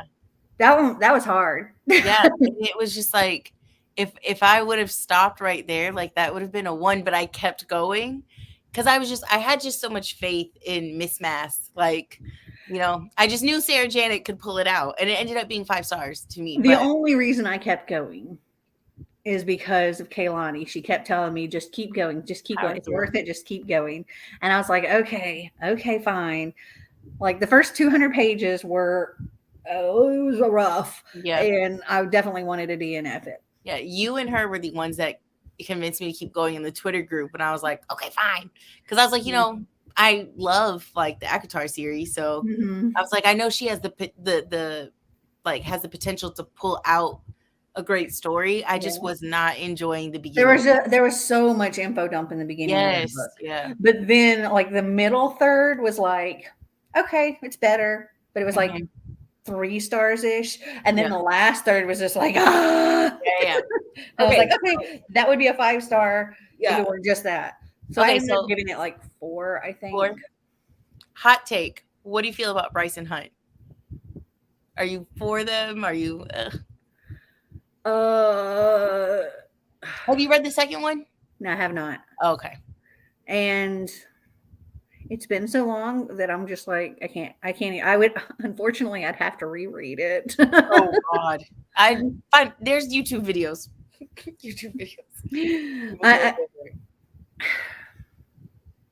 I remember being very invested in a relationship. I'm guessing it was theirs. But my mind that was so long ago. I can't remember. It's 3:30 for me too, but the kiss quotient is so good. I just want to binge the entire thing. Love that. I have that book on my shelf and I need to read it because all I ever hear is people talk about how much they enjoy it. Is that the first book in a series? Yes. Yeah. Because at first I was like, I don't know if I want to read this, but then it became a series. And so I just kept hearing people talk about it over and over because it's the kiss quotient and then by Helen Huang. Yeah. It's like I know it's a cover. one of the books in the series. Yeah, it was gifted to me. I think Kaylani may have gifted it to me. I'm not sure.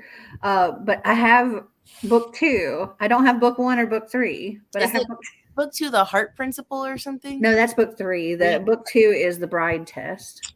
Okay. I need to get book 1. I picked up the first book finally because I would see it pop up on TikTok, so it made me a little more interested in it. And then, who is it? I can't. Oh, her name's Stephanie. She's like one of the British booktubers with like How to Train Your Gavin, like that whole little crew. And she'd started the literature book club, and that was the first little spicy read.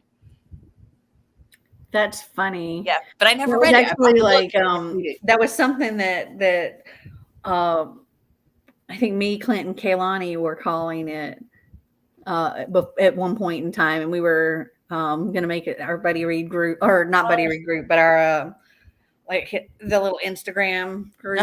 We were talking about literature. Oh man, you should have used it. Now well, they use it.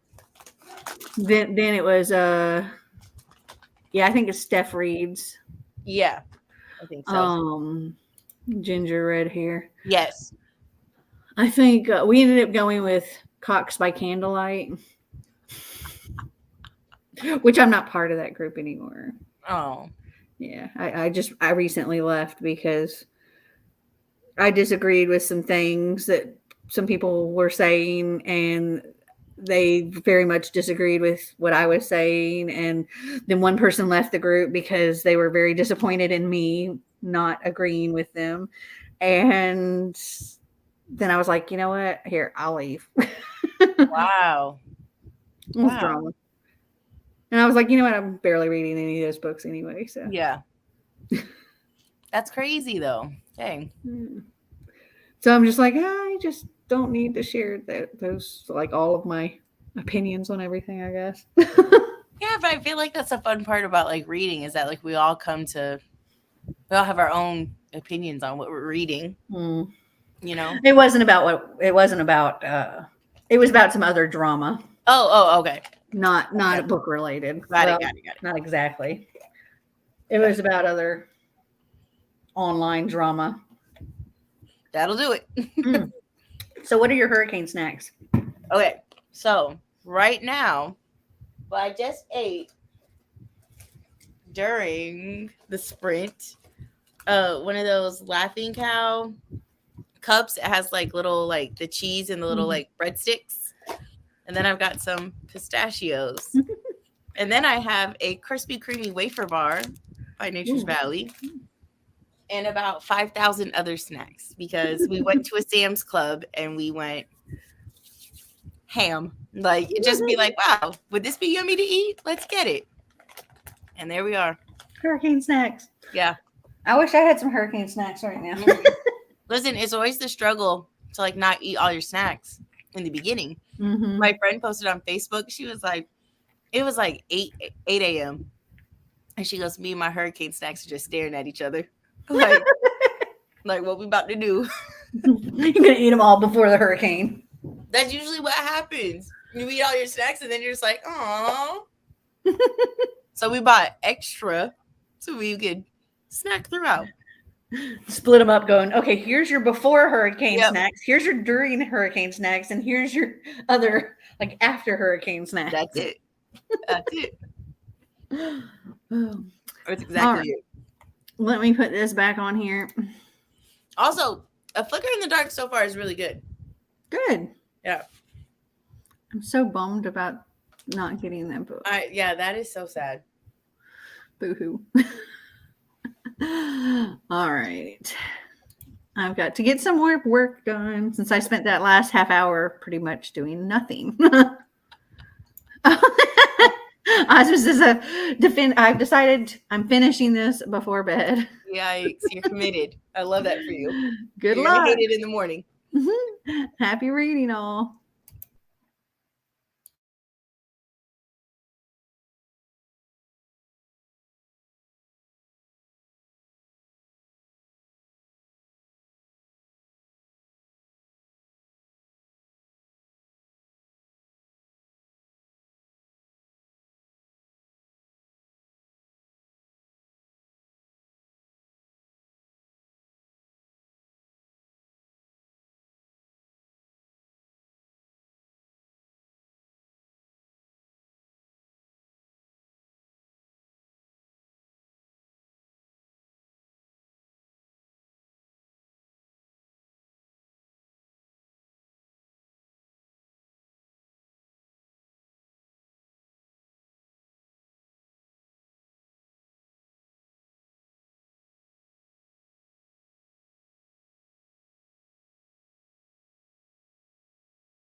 That is time. How did everybody do? So I only got 27 pages in. I don't know if you keep seeing my lights flicker. So I was like, let me go look outside. And so it's like it was getting really windy. So I only got 27 pages in because I went to go peek outside. I got 10% of my book. That's good. So I'm at 71% now. Oh, At the speed I'm listening to it, it should only take an hour and 23 more minutes. Yes. And then you'll only have 30 books on your TBR. That's right. Yay. So funny. Oh my God. I finished my book, so I'm done sprinting for the night and night all. Good night, Kimberly. Night, Kimberly. Yes, loving well met. I'm gonna have to read it. Hello, Megan. Hi, Megan. 44 pages down, 80 to go. So Ozma needs like 2 more sprints and she will be done with this hate reading that she has to do. And then she can sleep for 2 hours and force herself to go to school. Yeah. Poor thing. Well, I guess we might not do like talk quite as long between, since that would keep Ozma up. Yeah. We need to get her to her sprints. We gotta get her finished on this book. I found me a snack. I was packing up some stuff in the kitchen and I found a bag of cotton candy. Delicious. It's like berry flavored. It's yummy. Yum. My tongue's all red. Yep. My fingers were too. Actually, my thumb still is a little bit. A little bit. Yep. Wow. Cotton candy's so good. I know. Like they were selling these like bags for like $1 or $2 or something. I'm like, get some cotton candy. Yeah. And Vander ate an entire bag. So me and my brother have this like little bet going. So you saw it, yeah. So in our my brother is not a reader. Like he will sit there and it'll take him like a year to read a book, or more. Like he just does not read anything. So I packed like a tote bag up of books and he was like, why do you need all those books? And I said, I don't know what I'm going to want to do. Like, what am I going to want to read next? You know, He was like, well, you pick one. He goes, and then just read it. And I was like, Mark, I can get through more than I think you understand, you know? And he was like, how many do you have in there? And I had 15 in the tote bag. Right. And then I had halfway through the Agathas, but this was in my car. So 15 and a half books. Right. And he was like, he's like, for 5 days, he was like, you're not gonna read them all. And I was like, I know I'm not gonna read them all. And I was like, I said, listen, what's like a number that you'll be like, oh, okay. He said 5.5. He's like, finish the one you got and then read 5 more. And I said, in 5 days. And I said, when I have nothing else to do. And he was like, yeah. And I was like, okay, so then what happens if I do this? So we go to the UCF football games. And he's like, okay. He's like, we always stop at like a McDonald's on the way. And he goes, all right, fine. He was like, you can do that. He goes, I'm buying McDonald's for everybody. And I was like, bet. So, and then my dad looked at him like when we told him about the bet. He's like, you made a bad choice, son. He was like, I don't think you understand what your sister can do. Especially if you throw in some audiobooks. And I'm listening while I'm reading. And you know, you can just go so much faster when you do that at the same time. Oh yeah. If I was sitting down with Mirage, which I have it sitting over there, but if I were sitting down, I would be probably double the speed I'm at right now. Yeah. But there's a thick accent, so I'm actually listening to it slower than I normally would. Yeah. So I'm like listening into it at like 1.85. Yeah. But yeah, normally I would be like 2.5 maybe. I'm at 2.5 right now. But yeah, and it just depends on the book. But this one has like a thick accent, so and some of the words are very foreign. So yeah, I need the audiobook I need it slower so I can comprehend what I'm listening to. Yeah. But yeah, I would say probably closer to like 2.3 maybe with this particular audiobook if I were like have the book following along. I like doing that though. I did that with this one because Don told me, because I put it as my audiobook for one of my challenges. And she's like, well, make sure you're following along too, because there's illustrations all throughout. Oh And I my was like, god, okay. is there really? Yeah. Oh my god, what's it called again? Let me put it on my Between Amazon. the lines. Between the lines. Okay. So there's illustrations of like the fairy tale. Mm-hmm. Oh. And then there's like other things throughout it. Like this is part of the fairy tale. Let me get to a part with like the prince.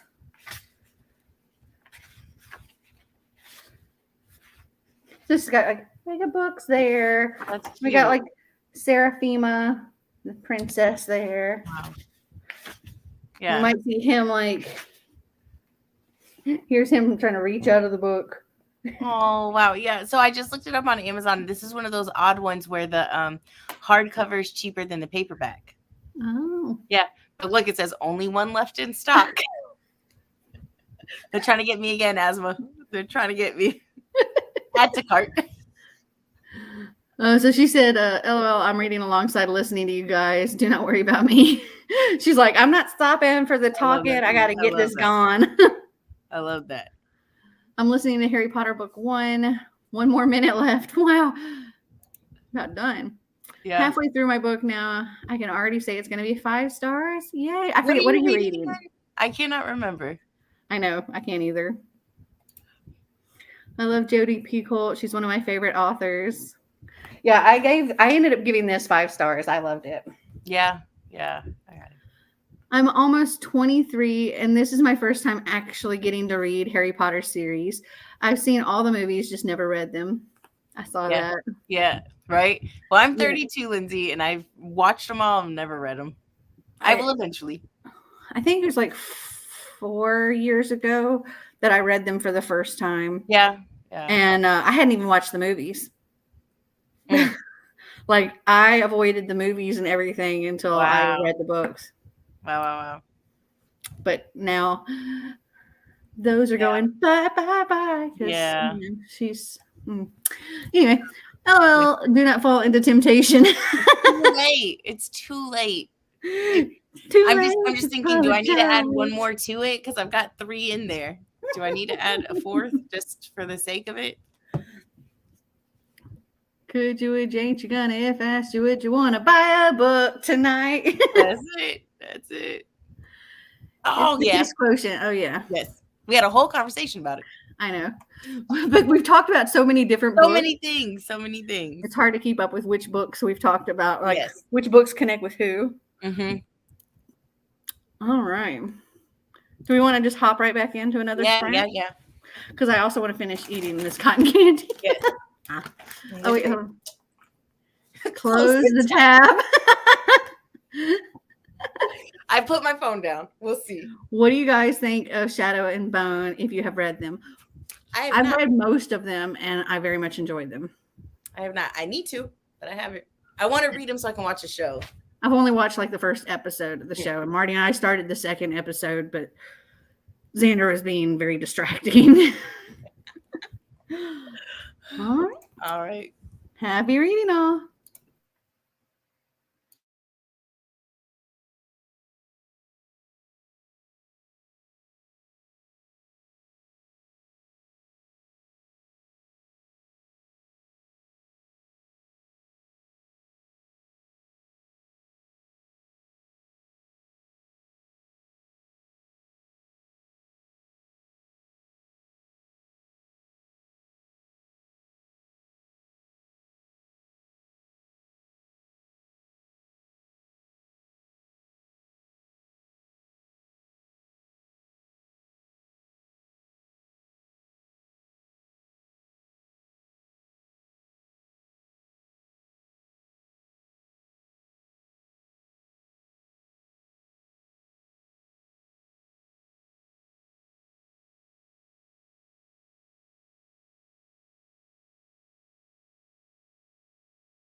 That is time.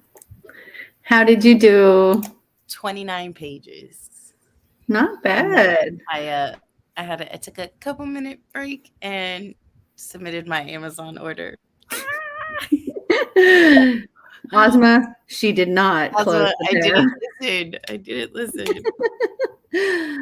60 pages from the end, and I was fucking right about the killer from the very beginning. I was right.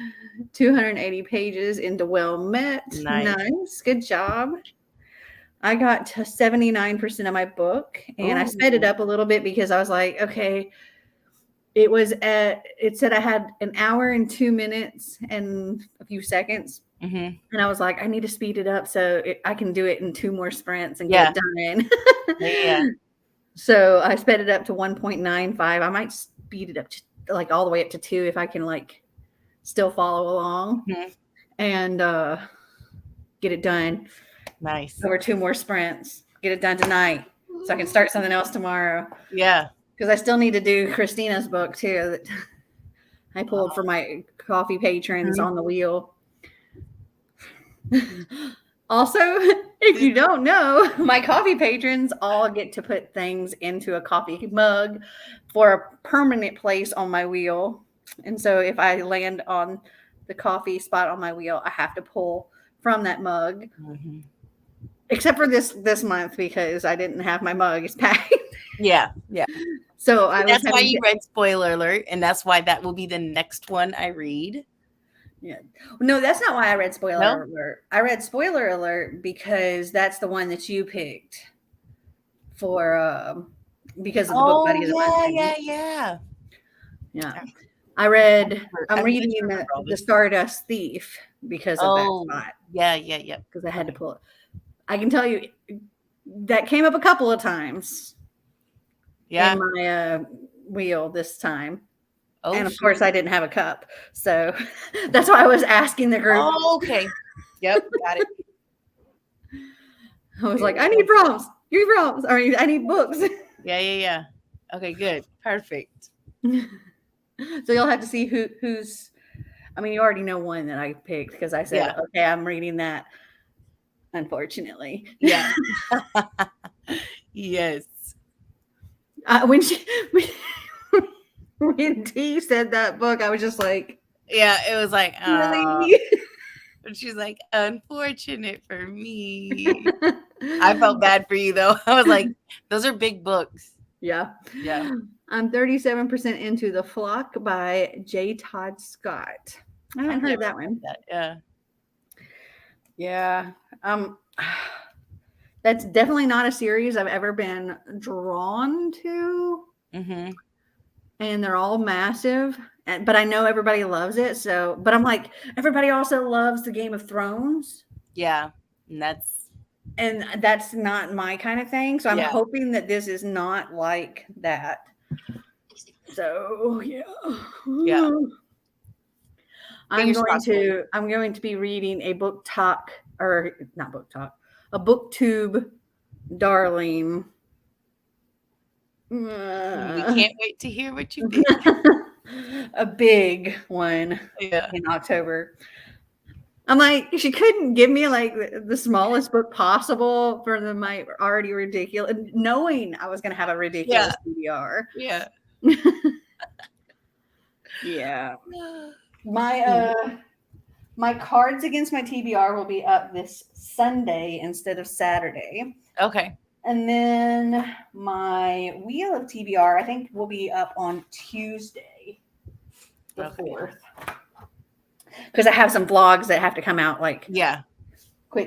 So I've got a vlog coming out tomorrow and one the next day. So Thursday and Friday, we'll both have vlogs coming up. And the wheel of TBR videos, I think, are like my favorite. I don't know what it is, but I'm obsessed with them.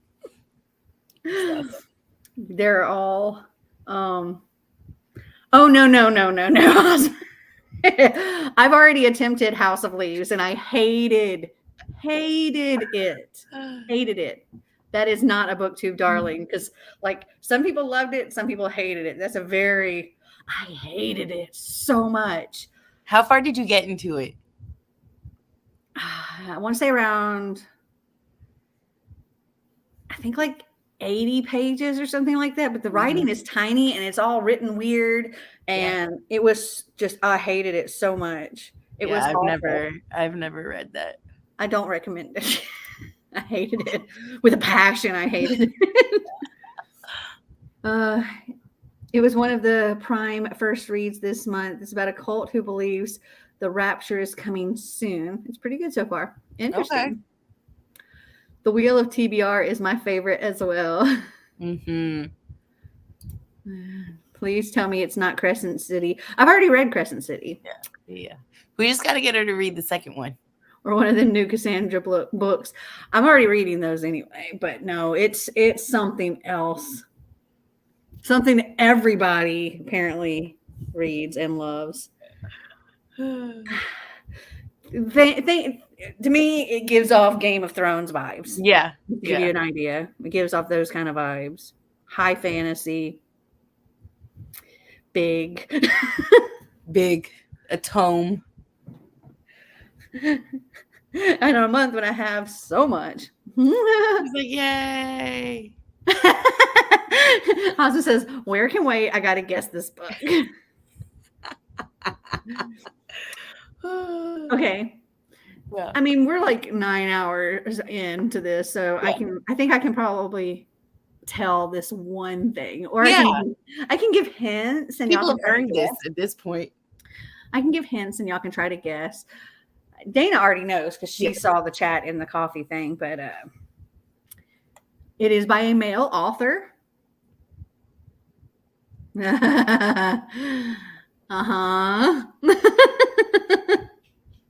It is. It's pretty much the one that everybody talks about, so probably should be pretty easy to guess. Yeah. And it's not the easy YA one. No. I have the easy YA one, darling. It is Brandon Sanderson, yes. Unfortunately. Good old Brando Sando. Yep. Brandy Sandy. Yep. That's like telling me I have to read freaking some kind of like chunker by Stephen King or something. Yeah. It's like, it's hard when you already have a big TBR, like you've already committed to such a large TBR, and then to add that. Yeah, when that came up, I was like, okay, well, I have to go ask, and I did this like random number generator to determine which patron I would take their choice from, and so it was going to be T, and so I asked her, and she responded right away. Yeah, she was. And when that came up, I was just like, okay. Like, okay, I guess that's what I mean. Yeah. Over. Like, are you sure? Okay. Is that your final answer? She really had to twist my hand. Yeah. Okay. Like, well, all right, there it is. Yeah. So I'm going to be reading my very first Brandon Sanderson book. Yeah, I've never read it. I have Skyward, the YA one, because it came in, I think it was like an Owl Crate box or something. But I haven't read it yet. I have one of his books because like I was supposed to do a buddy read of something, but then we like never ended up buddy reading it. Warbreaker.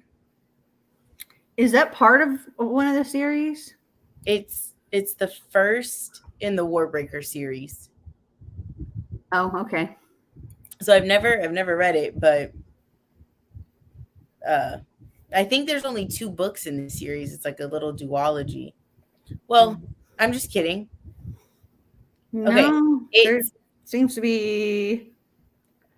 What the heck? Oh yeah. There's only there's only one of it. People are hoping one day he'll write a second one, because the second one's on Goodreads called Nightblood, but it's not actually written.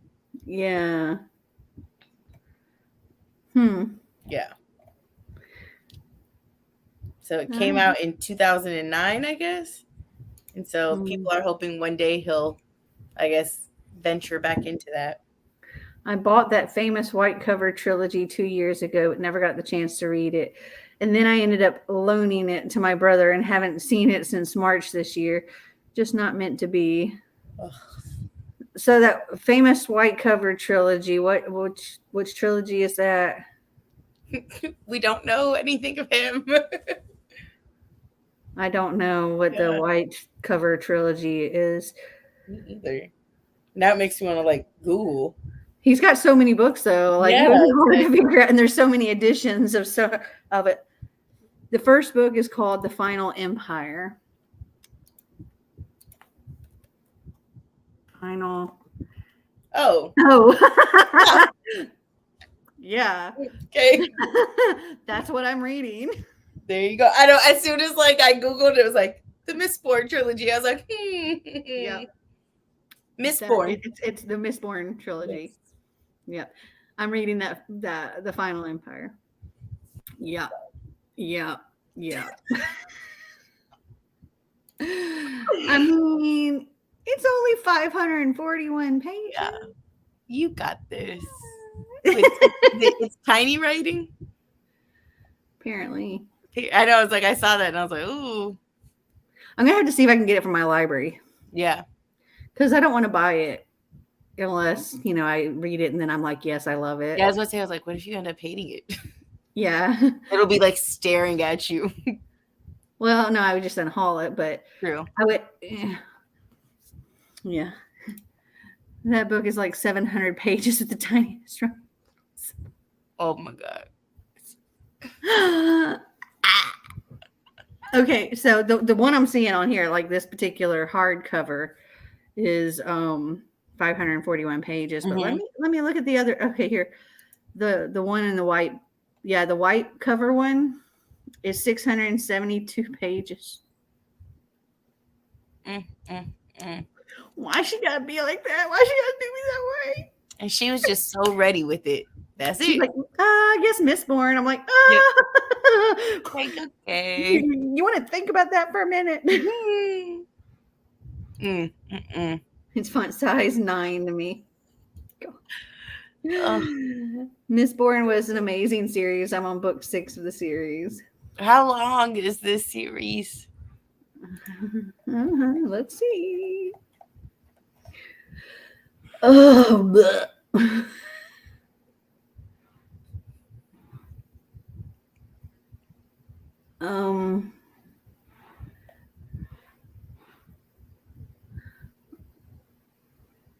okay, so I guess book 7 is supposed to come out in 2022, but it's showing like all the way to that there's like going to be 10 books. Okay.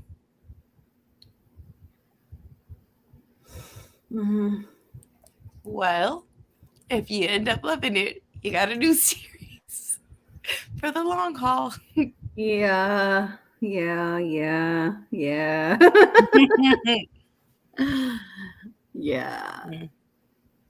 I mean, I hope I love it. I do. Yeah. I hope I love it. I feel like so many people do. Hopefully you will. Hopefully. That person was not a friend. I repeat, red flags all around. 8 books, I think. There's 7 books, and the 7th book comes out in November. 10. I didn't know that. Yeah, I just looked on Goodreads, and it goes all the way to book 10. Wow. He's another one that I feel like he just pumps these books out. I am scared. Yeah. I'm scared. Does my library have it? Because I really hope they do. For real. Let's search. Keyword. Mistborn.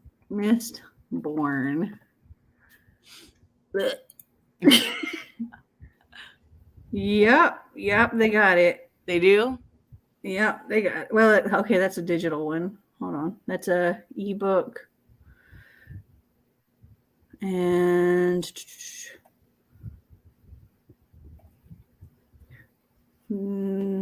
that is, they don't have that one. Like they have a physical copy, but it's checked out.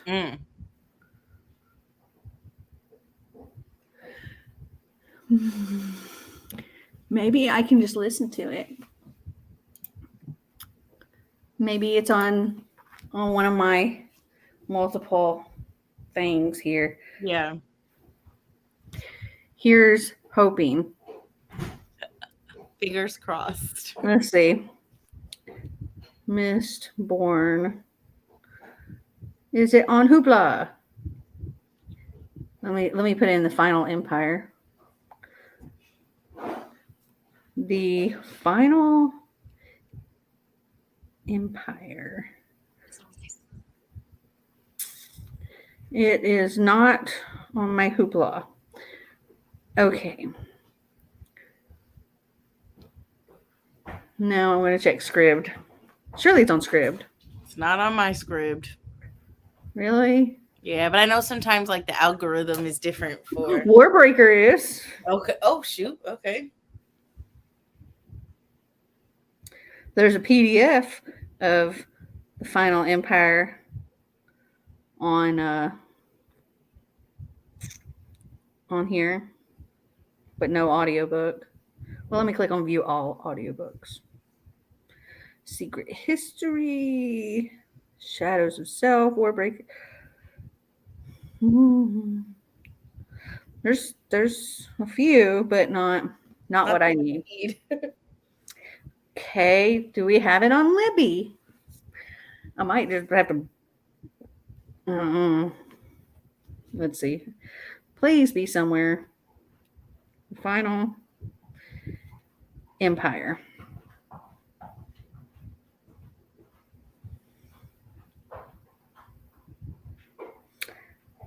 I guess I can hit placehold. Oh gosh. No. The library, it says it's got 1 copy in use and 3 people are waiting. So there's about an 8 weeks wait. It'll work for October. Nope. I'll have to figure something out. Yeah. I got my audiobooks for this series through Audible and Libby. Okay. Yeah. We need to do another sprint so I can get through this book. Yes. And then get some more packing done. Yeah. And Ozma, I wonder how far. Yeah. How far do you have left, Ozma? I was gonna say because she took a break to do her detective work. Okay. Let's get this timer up. All right. Happy reading, all.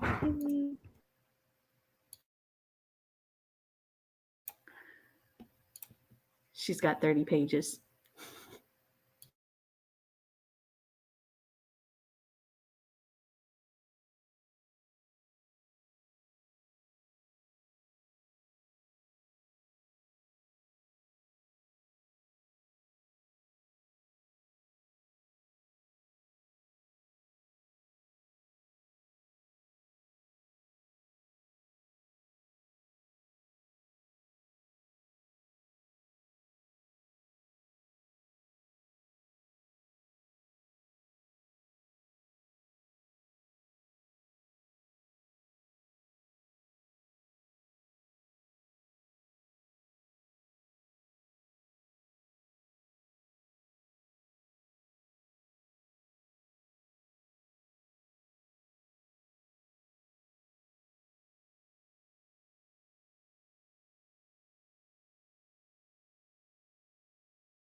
And that is time.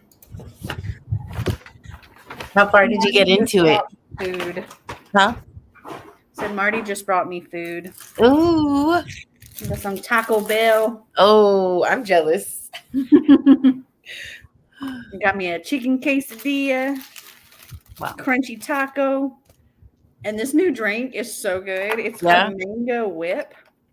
Ooh. So it's like a mango freeze with like a whip, like a vanilla swirl in it. Oh, yum. I'm gonna warm up some pizza. We ordered a pizza earlier while they were still like, delivering. So yeah. Yummy. Yeah. I only got like 18 pages in. I started watching. My dad called me out there to show me a little bit of the news of just like Cocoa Beach, like Cocoa Village, like where the boats are like boats are swaying. And then he was telling me that, like the Ring doorbells. Mm-hmm. So he was telling me, I didn't know this because I don't have one, but he was saying that I guess on like the Ring app, people can put like a neighborhood like alert or something. So there was somebody that posted who's just like a few miles down the road from their Ring doorbell. They could see, I guess, like branches falling on power lines and them sparking. And so I was like, Mm-hmm. Wow. Yeah, so far we're good though. So far we're good. Just some flickering lights. Well, just some flickering, which is making it a little spooky as I read a serial killer book. But you're gonna get to that part where it says, and the power goes out, and it's really like, okay, I'm done reading. You gotta be like, yeah, let me go play some like Jesus music or something. But this is really good. I see the hype that I've been like, I'm understanding the hype that I've been seeing about this book. It so far is really, I'm like a third of the way through now, and it's good. I'm about to like look and see if this is like part of a series, like the first book in a series, because I feel like it could be a series. I think it is. I'm enjoying it now. It is. Jess says, I'm back. Wow, I filmed and edited a video. Way to go. Yay. Ooh. Back to reading.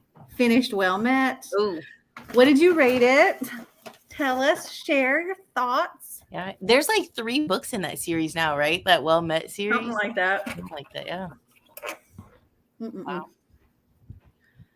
And how far did you say you got into yours? Oh, I don't know. I didn't look. I couldn't remember if you said it. No, I was packing up your box. Oh. I'm at 87%. Oh, nice. So I had to pause a couple of times. So I'm gonna have to try to speed it up a little bit more to get it in the next sprint. Yeah. Because right now it says I have 34 minutes and 32 seconds at this speed. Oh. Let's see. Never mind the whole thing's audio isn't working. Oh. I quit for the night, y'all. I'm sorry. That sucks. That sucks, yeah. Whoops. Super hot. Ooh. About Well Met? I'm thinking, maybe. Yeah, okay. Yeah. All right. Not quitting reading. I'll never quit on her. Can't quit on a true love. Yeah, I've been fortunate enough that I haven't had that problem yet. Maybe it's because of the type of camera I use, but because I know other people they'll have like their audio through like a microphone or a separate thing, and mine is like part of my camera. You can't actually have an external microphone for this camera, which is for a lot of people a downside, but I think the audio sounds just fine. Yeah, it might be different if you're like in a windy situation or something, but I'm normally filming inside or not in a windy spot. Yeah, I can't recall a time where I've ever felt like your audio was off. Yeah. 5 stars for Well Met. Yay! I'm gonna have to get to it. It's really cute. Yeah, I enjoyed it. I thought I don't remember if I gave it 4 stars or 5 stars. Yeah, I think I unhauled it just because when I first started reading it, I liked it. Something happened, and I think I just like got busy, never got back to it. But I realized that it was a series, but I had gotten it from Book of the Month. And it's like I like my series to all look the same. And it's like Book of the Month like books are taller. Mhm, And had a little thing on them. yeah. And like usually romance books only generally come out in paperback.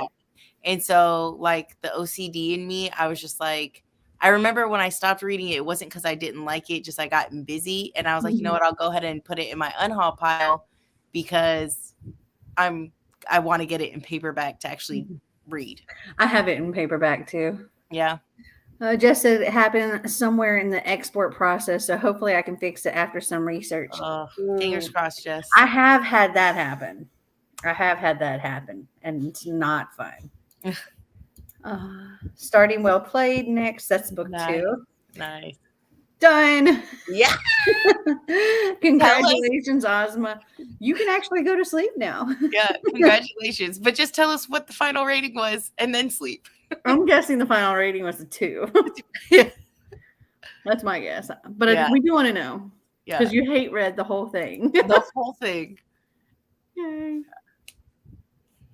Yes, we're sitting here going, okay, what is it? Yeah, it's like, what is it? Gotta know. It's gotta be a 2. I can't also, see what time is it there, Ozma?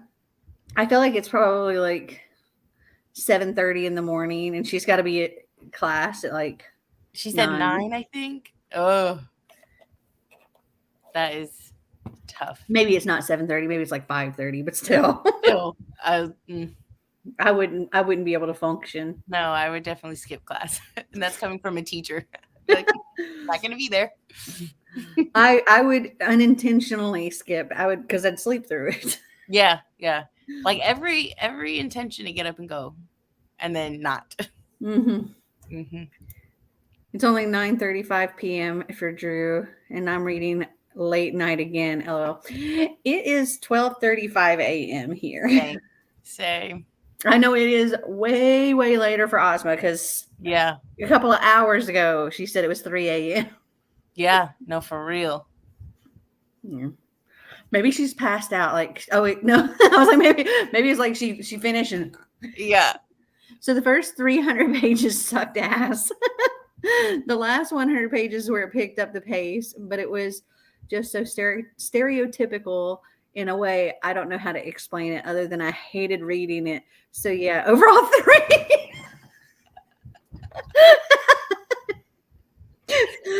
I mean, if something that I hated reading would never get a 3. That is hilarious. That is funny. That I did not see a 3 coming from that. I did not either. Not at all. I loved that I got a second win. I was at work on break and just kept going. And look, I finished 2 books. It's 11:35 p.m. here in Chicago. Yay. Yeah, crushing it. Killed it. I've almost got a book finished. I'll be happy. Yeah. And I've got a video edited and uploaded. I got some packing done. Gonna get at least one more sprint in. And then I'm probably gonna call it a night. Yeah. Because we will have gone over 10 hours.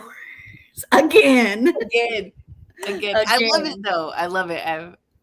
It's 5:36 a.m. Oh, Ozma, I wish you the best of luck. You are a champion, Ozma. Getting to class. Yes.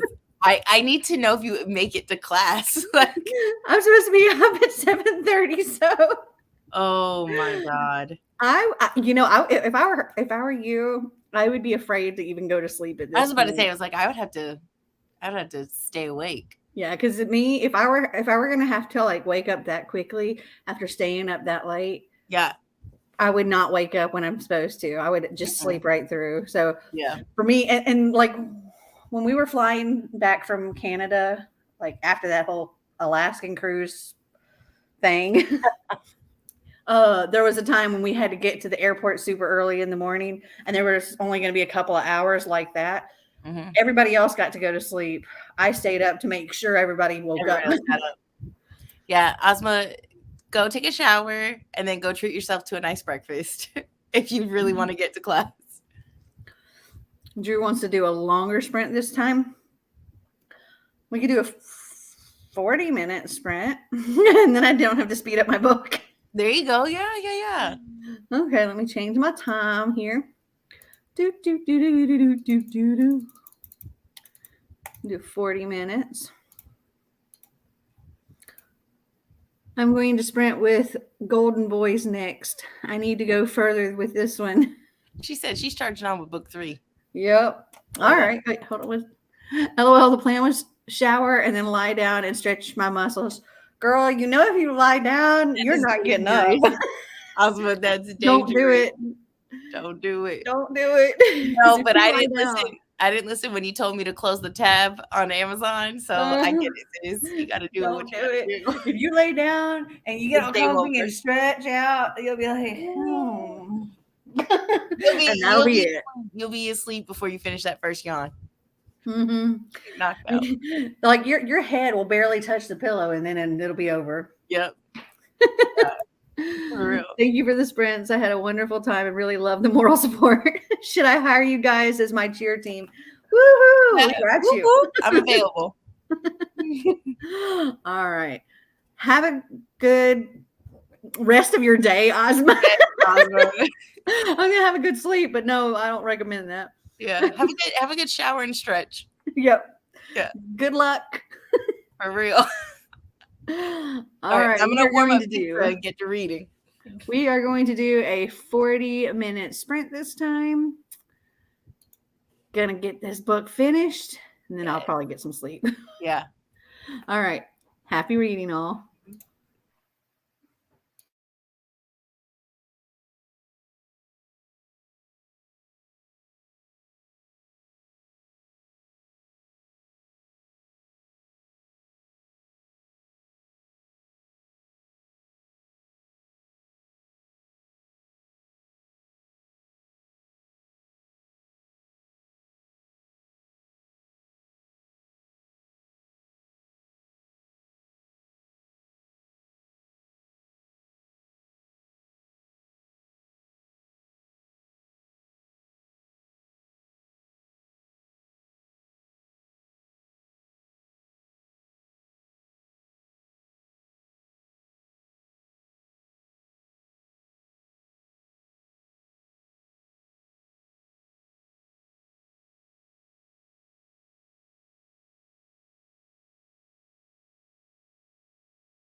That is time.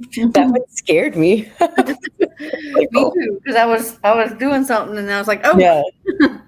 Yeah. I only did like 28 pages. So, I finished my book. yay. Yay. I think I was getting a little too spooked, like the lights flickering to keep going. Oh, Yes, I think I'm going to switch over to spoiler alert and maybe just read cute, those together. fluffy, something or other. Yeah. Yeah. That's probably not a terrible idea. Yeah. Especially because, like, if the lights go out, I think I'll be unwell. But I will say, the book is I'm enjoying it, but I have a very strong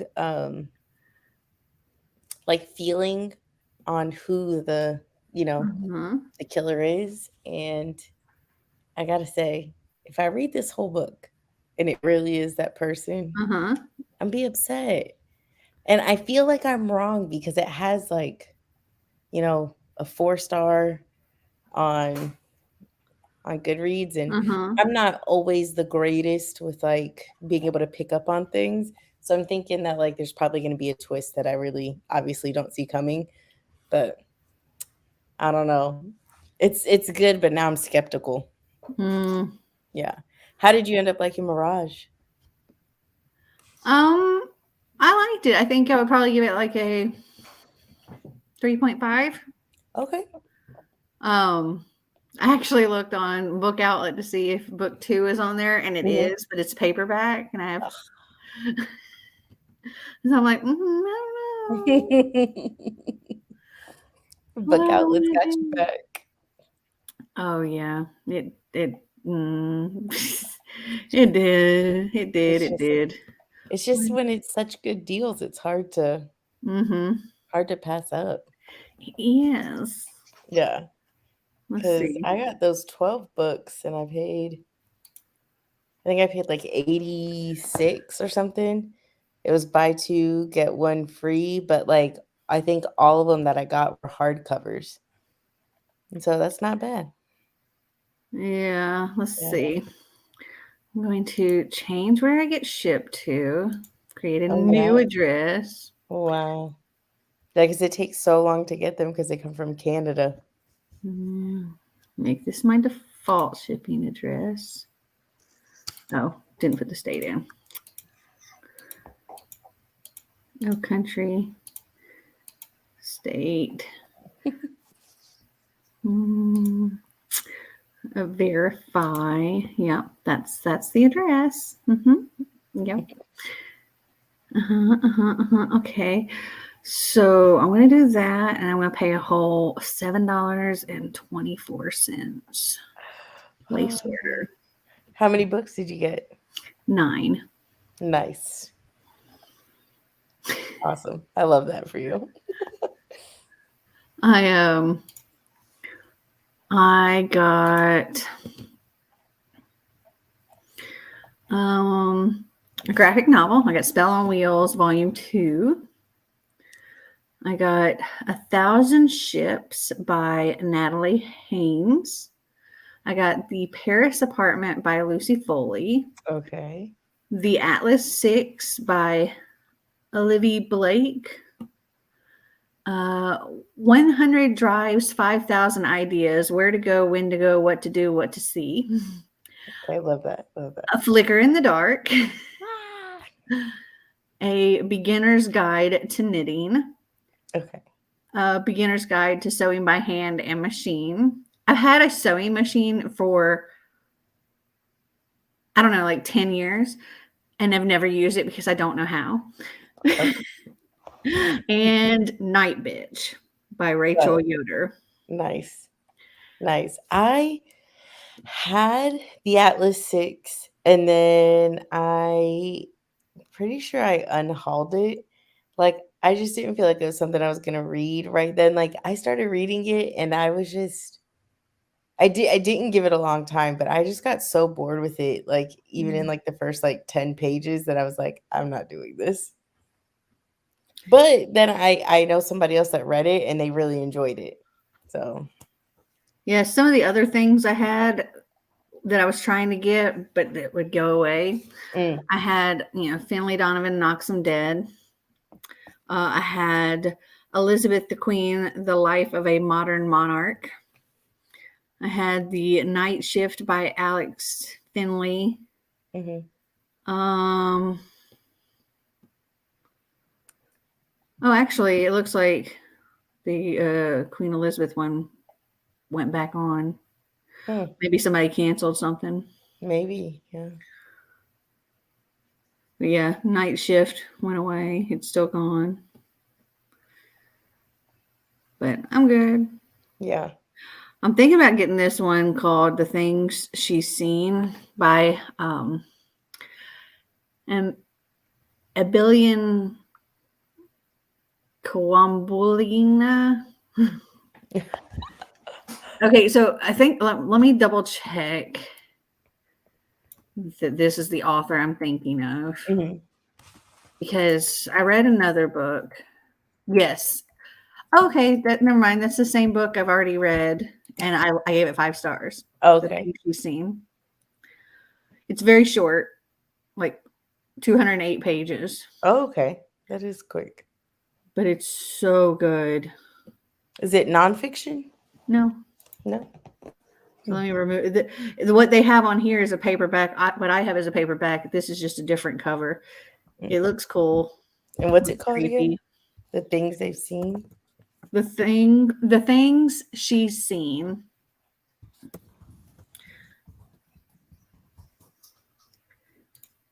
It says on Goodreads, nothing's been the same for Beth Teller since the day she died. Her dad is drowning in grief. He's also the only one who's been able to see and hear her since the accident. But now she's got a mystery to solve, a mystery that will hopefully remind her detective father that he is still alive, and there's a life after Beth that is still worth living. Who is Isabel catching, and why is she able to see Beth too? What is her connection to the crime Beth's father has been sent to investigate? A gruesome fire at a home for troubled youth that left an unidentifiable body behind. What happened to the people who haven't been seen since the fire? As Beth and her father unravel the mystery, they find a shocking and heartbreaking story lurking beneath the surface of a small town and a friendship that lasts beyond one life and into another. That I does give it sound 5 good. stars.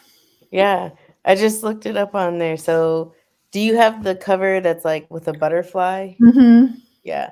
So they have the hardcover and that butterfly cover, and then a paperback in the, I think they're trees. It's like black and gray with Yeah. like a swirl or something. But yeah, short book, but really good. They pack a lot into that. Wow. Let's see. Oh, I'll see you soon. Bye. You know she went to sleep. Got to, yeah. There's no way she like laid down on her bed and stretched out and there's no way didn't I fall would asleep. not made it to class at all. I finished a book and read 75 pages of another one. Yay! Nice. Way to go. You're very welcome. Thank you for joining us. Yeah, thank you. And we have now gone for 10 and a half hours again. I think that's how long we went last time. Yeah, I think so.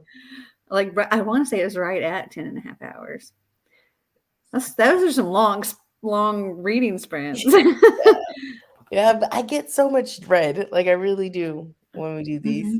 Yeah, I mean, I got a lot done. I got my video done. I got my book done. I got some packing done. Yeah. And this gave me the opportunity to occasionally sit down and get my breath. Take a little breather. Yeah, for sure. All right. Well, thank you again for joining me and participating and co-hosting this reading sprint. Yeah, thank you for having me. It's been fun. Yeah. And we'll definitely have to have you for more reading sprints in the future. Yes, I was gonna say, I was like, let me know. I enjoy them. Yeah, it was we have good chemistry, you and I talking and hanging out. And yeah, anytime you're up in this area, I got a pink room for you. I'm excited. Yeah. Well, thank you all for joining us. It has been a fun time. Again, if you're interested in joining my coffee patrons, link is in description. And if you like this video, give us a big thumbs up. If you'd like to see more videos like this, click that subscribe button down below. And until next time, remember to always be completely you. Bye. Bye.